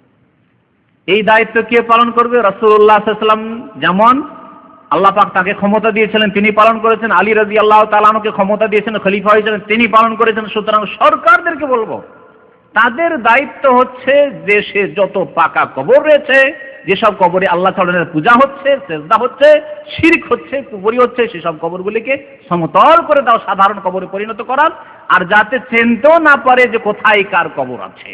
যেমন অন্য অন্য লোকের বাবা মায়ের কবর আছে, আত্মীয় স্বজনের কবর আছে, কবরস্থান আছে, এটিও কবরস্থান, এইরকম কবরস্থান হবে যাতে শিরকের রাস্তা আবার 25-50 বছর পরে আবার বিদাতি সরকার আসলো, শিরক কুফরির বাজার আবার গরম করে দিল, এমনটা না হয়, চিনতে না পারে যে কোথায় কার কবর আছে। চেনা জরুরি নয় যে কার কোথায় কবর আছে। তারপরে মহিলাদের জিয়ারত কবরের হারাম, লানত করেছেন রাসূলুল্লাহ সাল্লাল্লাহু আলাইহি সাল্লাম। আর এই মাজারগুলিতে সংখ্যা যদি গণে দেখেন, পুরুষের চাইতে মহিলাদের সংখ্যা বেশি হবে। আমি তেনা বাঁধা পীর যে দেখলাম নিজামুদ্দিন আউলিয়া কবর কথা বলছি, সেখানে গেলাম দেখতে তামাশা। সেখানে তবলিগি হেড সেন্টারও আছে দিল্লিতে, আর পাশে একবারে পাশাপাশি ওখানেই নিজামুদ্দিন আউলিয়ার কবর, ওখানে পূজা হচ্ছে। তো মহিলাদের সংখ্যা সবচেয়ে বেশি যারা তেনা নেকড়া বাঁধছে জালিতে, অবস্থা। আর তার মধ্যে আবার যদি দেখা যায় যে হিন্দু আর শিখ, দেখেও চেনা যাচ্ছে এগুলি হিন্দু শিখ, কি বলছো ওটাকে সিঁদুর লাগিয়ে আছে, অথবা শিখদের দেখলে বোঝা যাচ্ছে যে দাড়ি মোজ দেখে বোঝা যাচ্ছে শিখদের সংখ্যা আর হিন্দুদের সংখ্যা মুসলিম চাইতে কম না, কারণ ধর্ম একই। লাকুম দিনুকুম ওয়ালিয়া দিন নাই, কুল্লু দিন সাওয়া সাওয়া। বুঝতে পেরেছেন? আল্লাহ তো করেছেন লাকুম দিনুকুম ওয়ালিয়া, তোমাদের দিন তোমরা করো, আমরা আমাদের দিন কিছু, ওটাও না, বলছে এই কবর মাজার পূজার ধর্ম একবারে সাওয়া সাওয়া, কোনো অসুবিধা নেই। দুর্গার পূজা আর দরগার পূজা, আমরা দরগায় আসো না, আমাদের কাছে তোমরা আসো, তোমাদের কাছে আমরা যাবো। এই হলো কবর মাজার পূজারীদের অবস্থা। আমার চোখে দেখা গল্প করছি আপনার সামনে। নবী সাল্লাল্লাহু আলাইহি ওয়াসাল্লাম কি বলেছেন? ইবনে আব্বাস রাদিয়াল্লাহু তাআলা আনহুমা বর্ণনা করেছেন, লানা রাসূলুল্লাহ সাল্লাল্লাহু আলাইহি ওয়াসাল্লাম, আল্লাহ রাসূল সাল্লাল্লাহু আলাইহি ওয়াসাল্লাম লানত করেছেন, মানে অভিশাপ দিয়েছেন, আল্লাহর রহমত থেকে বঞ্চিত হোক ওই মহিলারা, যায়রাতিল কবুর, যেসব মহিলারা কবর জিয়ারত করতে যায়, ওয়াল মুত্তাখিযিনা আলাইহাল মাসাজিদা, আর যারা কবরের উপর মসজিদ তৈরি করে তাদের উপর লানত হোক। 3 নম্বর হচ্ছে ওয়াসুরজা, আর যারা কবরে বাতি জ্বালায়, আগরবাতি মোমবাতি জ্বালায়, আলোকিত করে, ওই শবে বরাতের দিন কবরস্থানকে আলোকিত করে দেয়, তাদের উপর রাসূলুল্লাহ সাল্লাল্লাহু আলাইহি ওয়াসাল্লামের লানত রয়েছে। দেখলেন কবর সম্পর্কে রাসূলুল্লাহ সাল্লাল্লাহু আলাইহি ওয়াসাল্লামের তালিম, রাসূলুল্লাহ সাল্লাল্লাহু আলাইহি ওয়াসাল্লামের আদর্শ শিক্ষা। কবর জিয়ারত মহিলাদের জন্য চলবে না, বরং লানত হবে, নেকি তো হবে না, লানত হইতে থাকবে, আল্লাহর রহমত থেকে বঞ্চিত হবে। যারা মসজিদ বানায় বা সিজদার স্থানে পরিণত করে তাদের উপর লানত হচ্ছে, তা তো এর আগে অনেক হাদিস শুনলেন। আর যারা বাতি টাতি জ্বালায়, আলোকিত করে কবরস্থান কিংবা মাজারকে, তাদের উপরও রাসূলুল্লাহ সাল্লাল্লাহু আলাইহি ওয়াসাল্লাম লানত রয়েছে। আবু দাউদের হাদিস, তিরমিজির হাদিস, আর হাদিসটি হাসান। শেষ একটি হাদিস দিয়ে শেষ করছি। আবু হুরায়রা রাদিয়াল্লাহু তাআলা আনহু বর্ণনা করেছেন, ক্বালা রাসূলুল্লাহ সাল্লাল্লাহু আলাইহি ওয়াসাল্লাম, লা তাত্তাখিযু বুয়ুতাকুম কুবুরা, তোমরা তোমাদের বাড়িগুলিকে কবরে পরিণত করিও না, তোমরা তোমাদের বাড়িগুলিকে কবরে পরিণত করিও না। এর অর্থ কি? একটি অর্থ হচ্ছে যে তোমাদের বাড়িতে কবর দিও না, ঘরে ঘরে কবর দিও না। আব্বা মারা গেছে, দূরে আর কোথায় দিতে যাব, মায়ের ঘরে কবরটা দিয়ে দিই। রাসূলুল্লাহ সাল্লাল্লাহু আলাইহি ওয়াসাল্লাম হয়েছে তো আমি অসুবিধা কি, আমার আব্বার কবরটা মায়ের ঘরে দিয়ে দিই? না, এরকম করবেন না। বাড়ির পাশে ভিটে মাটিতে পাশে কবর দিয়ে, আজকে কত লোক মাসলা জিজ্ঞেস করতে আসে, কালকে 2 জন লোক এসেছিল, 2 জন লোক এই মাসলা জিজ্ঞেস করতে। কবর হয়ে গেছে আমার পুকুরের চারিদিকে, এক ভাই জিজ্ঞেস করছে, আর এখন ওই কবরগুলিকে রাখতে পারছে না, এখন ভিটে মাটি করতে হবে। মসজিদের পাশে কবর, এখন মসজিদ বড় করতে হবে, এখন কবর কি করব, ভিটে মাটির পাশে কেন করলেন এরকম? আরে এখন প্রশ্ন কেন, এই বিদাতি কাজ কেন করলেন? কবরস্থানে কবর দেন আলাদা করে, ভিটে মাটি থেকে দূরে, যাতে করে এমন না হয় যে 25-50 বছরের মধ্যে কবর জানছে আর তার উপরে আমাকে বসবাস করতে হচ্ছে, আমার ছেলে মেয়েদেরকে বসবাস করাইতে হচ্ছে, ছেলের রুম তৈরি করতে হচ্ছে। তো লা তাজআলু বুয়ুতাকুম কুবুরা, তোমাদের ঘরগুলিকে কবরে পরিণত করিও না, একটি অর্থ এটি। আর আরেকটি অর্থ হচ্ছে যে কবরের উপর যেমন নামাজ জায়েজ নাই, তেমনি তোমরা নিজের ঘরগুলিকে নামাজ শূন্য করিও না। ঘরে কোনোদিন নামাজই পড়ো না, ফরজ নামাজ, সুন্নত, বেতর, নফল, এমনকি বসে নফলটাও, ওইটাও মসজিদে না। আমাদের দেশের লোকদের আরে 17 রাকাতই যদি পড়েন, বাড়িতে এসে পড়েন না, আপনি আপনার বাসাতে পড়েন। 4 রাকাত ফরজটা পড়েন না মসজিদে, আর খুব বেশি পড়লে সুন্নাতে রাতে বাটা পড়লে পড়ুন, আর না হলে সেটাও বাড়িতে বাসাতে এসে পড়লে বেশি নাকি পাবেন। বাকি বাসায় এসে নামাজ পড়ুন। 17 রাকাত সারা রাত নামাজ পড়তে থাকেন, ঈদ দেখে এত লম্বা নামাজ কেন? কি সুন্নতের খেলাফ কাজ। লা তাজআলু বুয়ুতাকুম কুবুরা, তোমাদের ঘরগুলোকে কবরের মতো করে দিও না, মানে কবরে যেমন নামাজ পড়া জায়েজ নয়, তেমন তোমাদের ঘরগুলিকে একবার নামাজবিহীন করে দিও না, বরং নামাজ পড়বে তোমরা, নফল নামাজ বাড়িতে পড়ে। আফজালু সালাতিকুম ফি বুয়ুতিকুম ইল্লাল মাকতুবা, আফজালু সালাতিল মারই ফি বাইতিহি ইল্লাল মাকতুবা, মানুষের সবচাইতে উত্তম নামাজ হচ্ছে বাড়িতে নামাজ, ইল্লাল মাকতুবা, ফরজ নামাজ ছাড়া। ফরজ নামাজ মসজিদে পড়তে হবে, বাকি সুন্নত, বেতর, নফল, তাহাজ্জুদ সব নামাজ, তাস, দোহা সব নামাজ বাড়িতে পড়া উত্তম। ওয়ালা তাজআলু কবরি ঈদান, এবং তোমরা আমার কবরকে মেলায় পরিণত করিও না, যেটা এখানে বলতে চেয়েছি হাদিসে। অতিরিক্ত আরেকটি বিধান কি আসলো, যে কবরে মেলা লাগানো জায়েজ নয়। আর মেলার নাম ইন্ডিয়া বাংলাদেশে পীরতন্ত্রের বিশ্বাসীরা কি দিয়েছে? ওরস। ওরস মানে মেলা, হিন্দুরা মেলা বলে আর এরা ওরস বলে। ওরসের শাব্দিক অর্থ হচ্ছে বিবাহ শাদী। এই বিবাহ শাদীর দিন কেন? বিবাহ শাদীর দিনে বাসর হয়, স্বামী স্ত্রীর মোলাকাত হয়, আর এই ভণ্ডদের বেয়াদবি হচ্ছে আল্লাহ পাকের সাথে। এর আগে অনেকবারই বলেছি যাতে করে আপনাদের জানা থাকে। এদের ধারণা যে দুনিয়াতে সিজনে আছে, এই ব্যক্তি ফানাফিল্লা হয়েও আল্লাহ পর্যন্ত পৌঁছিতে পারেনি, সাক্ষাৎ হয়নি। আল্লাহ রে কোথায় কখন পাবো রে, আমার মাসুককে কখন পাবো রে, মাসুককে কখন পাবো রে করতে করতে পেরেশান আছে, পাইনি। আর সেই দিন আল্লাহর সাথে ওই রকম মোলাকাত হবে, আর তার স্বাদ টেস্ট হাসিল হবে। যেমন স্বামী স্ত্রীর বিয়ে তো হয়েছে কিন্তু উঠিয়ে দেয়নি, মেয়ের বাবা উঠিয়ে দেয়নি, সেই জন্য মোলাকাত হয়নি। যে দিন উঠিয়ে দিল, কত মজার দিনটা, কত মজার রাত। দেখছেন বেয়াদবি কত। ওরস হচ্ছে বিবাহর দিন মানুষের, আর এরা পীরের মৃত্যু দিবসকে কি বলে? ওরস বলে। মানে মৃত্যুর দিনই তাদের আসল ওরস হলো, মাসুকের সাথে সাক্ষাৎ হলো। মাসুক বলা চরম বেয়াদবি আল্লাহ পাক রব্বুল আলামিনকে। আশেক নিজেকে বলা, আমি আশেক এলাহি, এই নাম রাখা বেয়াদবি আল্লাহ পাকের সাথে। এর আগে অনেকবারই আমি বুঝিয়েছি, কোনো বেয়াদব বলবে না নিজের বড় বোনকে যে আপা তোমার সাথে আমি প্রেম করি, বলবে? জুতা খাবে। উর্দু ভাষীদেরকে বলছি, বা উর্দু ভাষা যারা বুঝেন, বাঙালিদের অনেকে উর্দু ভাষা বুঝেন বা তাই বুঝেন, मैं आपसे इश्क करता हूं যদি বলেন নিজের বড় বোনকে, ছোট বোনকে, অথবা নিজের মা খালাকে বলতে পারবেন, मैं आपसे मेरा आपसे इश्क है, মানে আপনার সাথে আমার প্রেম হয়েছে। তাহলে প্রেম থা এই ক্ষেত্রে চলে না, কি চলে? মহাব্বত চলে। আল্লাহ পাক মহাব্বতের কথা যেন উল্লেখ করেছেন, সাফ সুতরা পরিষ্কার পরিচ্ছন্ন ভাষা আল্লাহ পাক উল্লেখ করেছেন, ভালোবাসা। কিন্তু আপনি ইশক করবেন, আর ওই ইশক হচ্ছে সেই জন্য ওরস, এই ওরসের মেলা নবী সাল্লাল্লাহু আলাইহি ওয়াসাল্লাম নিষেধ করেছেন। শাহজালালের জীবনী পড়ছিলাম কয়েকদিন আগে, বেশ কিছুদিন হলো, জাল জীবনী। জাল জীবনী বাংলাতে আছে, জাল জীবনী, সব জাল জীবনী, বাংলা উর্দু যা আছে জাল জীবনী। ওতে লিখেছে শাহজালালের মাজারের বছরে 3টে ওরস লাগে। আরে বাবা, মৃত্যু তো একবারই হয়েছে, আর এ বছরে একদিনই হয়েছে মৃত্যু, না 3 দিনে হয়েছে? তাহলে এক ওরসে হইল না, 3 মেলা কেন লাগাইতে হচ্ছে?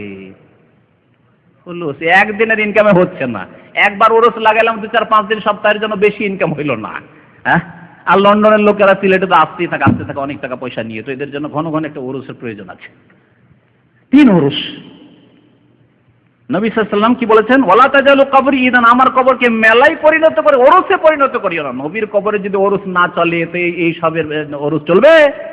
সে আল্লাহরই ওলি হোক আর শয়তানির ওলি হোক, কারো জন্য এই ওরস কবরে চলবে। ওয়াসাল্লু আলাইয়া, আমার উপর দুরূদ পেশ করো। ফাইন্না সালাতাকুম তাবলুগুনি হাইসু কুনতুম, তোমরা যেখানেই থাকো না কেন তোমাদের দুরূদ আমার পর্যন্ত পৌঁছে যাবে, আমার পর্যন্ত আল্লাহর ফেরেশতাগণ পৌঁছে দেবেন। নবী করিম সাল্লাল্লাহু আলাইহি ওয়াসাল্লাম যেমন বলেছেন, আবু দাউদের হাদিস, হাদিস হচ্ছে 2042 নম্বর হাদিস, হাদিসটি হচ্ছে হাসান। আল্লাহ পাক যেন আমাদেরকে বুঝার তৌফিক দান করেন, আমাদেরকে যেন আমল করার তৌফিক দান করেন, আমাদের যেন সংশোধন করার তৌফিক দান করেন। আল্লাহ পাক আমাদের গুনাহ খাতা যেন মাফ করে দেন, আমাদেরকে শিরকে, বিদআত, কবর, মাজার পূজা হতে, সুফিবাদ, পীরতন্ত্র হতে মুক্ত হওয়ার জন্য তৌফিক দান করেন। আল্লাহ পাক আমাদের দেশের আলেম ওলামাদেরকে আল্লাহ পাক হিদায়াত যেন দান করেন, তাদেরকে হক কথা, সত্য কথা, কোরআন সুন্নাহর কথা বলার জন্য তৌফিক দান করেন। আল্লাহ পাক তাদের বিদআতগুলিকে যেন দূর করে দেন, তাদের ভ্রান্ত ভুল ধারণাগুলিকে যেন দূর করে দেন। কোরআন সুন্নাহকে আমাদেরকে মজবুত করে ধারণ করার জন্য আল্লাহ পাক তৌফিক দান করেন। আল্লাহ পাক রব্বুল আলামিন যেন হককে কায়েম করেন, আর বাতিলকে যেন আল্লাহ পাক রব্বুল আলামিন নির্মূল করেন। আমিন ইয়া রাব্বাল আলামিন। সাল্লাল্লাহু আলা নবিয়িনা মুহাম্মদ ওয়া আলা আলিহি ওয়া সাহবিহি আজমাইন। খোলা জায়গায় রাখা হইতো। হাদিসে কি আসলো? রওজাতুহু আসলো না, আসলো কবরহু, তার কবর। সুতরাং নবী সাল্লাল্লাহু আলাইহি ওয়াসাল্লামের কবর কবর। আচ্ছা, যেই কবরগুলি পাকা, শাহজালাল, আটরসি, ভান্ডারি, আপনার খাজা মঈনুদ্দিন চিশতি, আরো যেসব পাকা কবর আছে, জিলানি, এইসব কবরকে কি বলে? মাজার। কোথায় পেলেন এই ভাষাগুলি? হ্যাঁ, আল্লাহ নবীর কবরকে সাহাবারা বলছেন কবরহু, আর এগুলি মাজার হয়ে গেল? এগুলি জিয়ারতের স্থান আর ওগুলি জিয়ারতের জায়গা নয়? আরে গরিব মানুষ গ্রামের যারা মারা গেছে যারা, তাদেরকে জিয়ারত করে, ওগুলো জিয়ারত করেন, ওদেরকে কিছু নেকি পৌঁছান। আর কবর জিয়ারতে যেতে হবে তাদেরকে কিছু দেওয়ার জন্য, তাদের কাছ থেকে নেওয়ার জন্য নয়, মনে রাখবেন। তাহলে সবগুলি কবর, সাধারণ মানুষের কবরও কবর, আর যারা আল্লাহর নেক বান্দা তাদের কবরগুলিও কবর, মাজার নয়। আর নবী সাল্লাল্লাহু আলাইহি ওয়াসাল্লামের কবরও কবর, সবগুলিকে কবর বলতে হবে। এটি হচ্ছে শরীয়তি ভাষা, শিরক মুক্ত ভাষা, বিদআত মুক্ত ভাষা।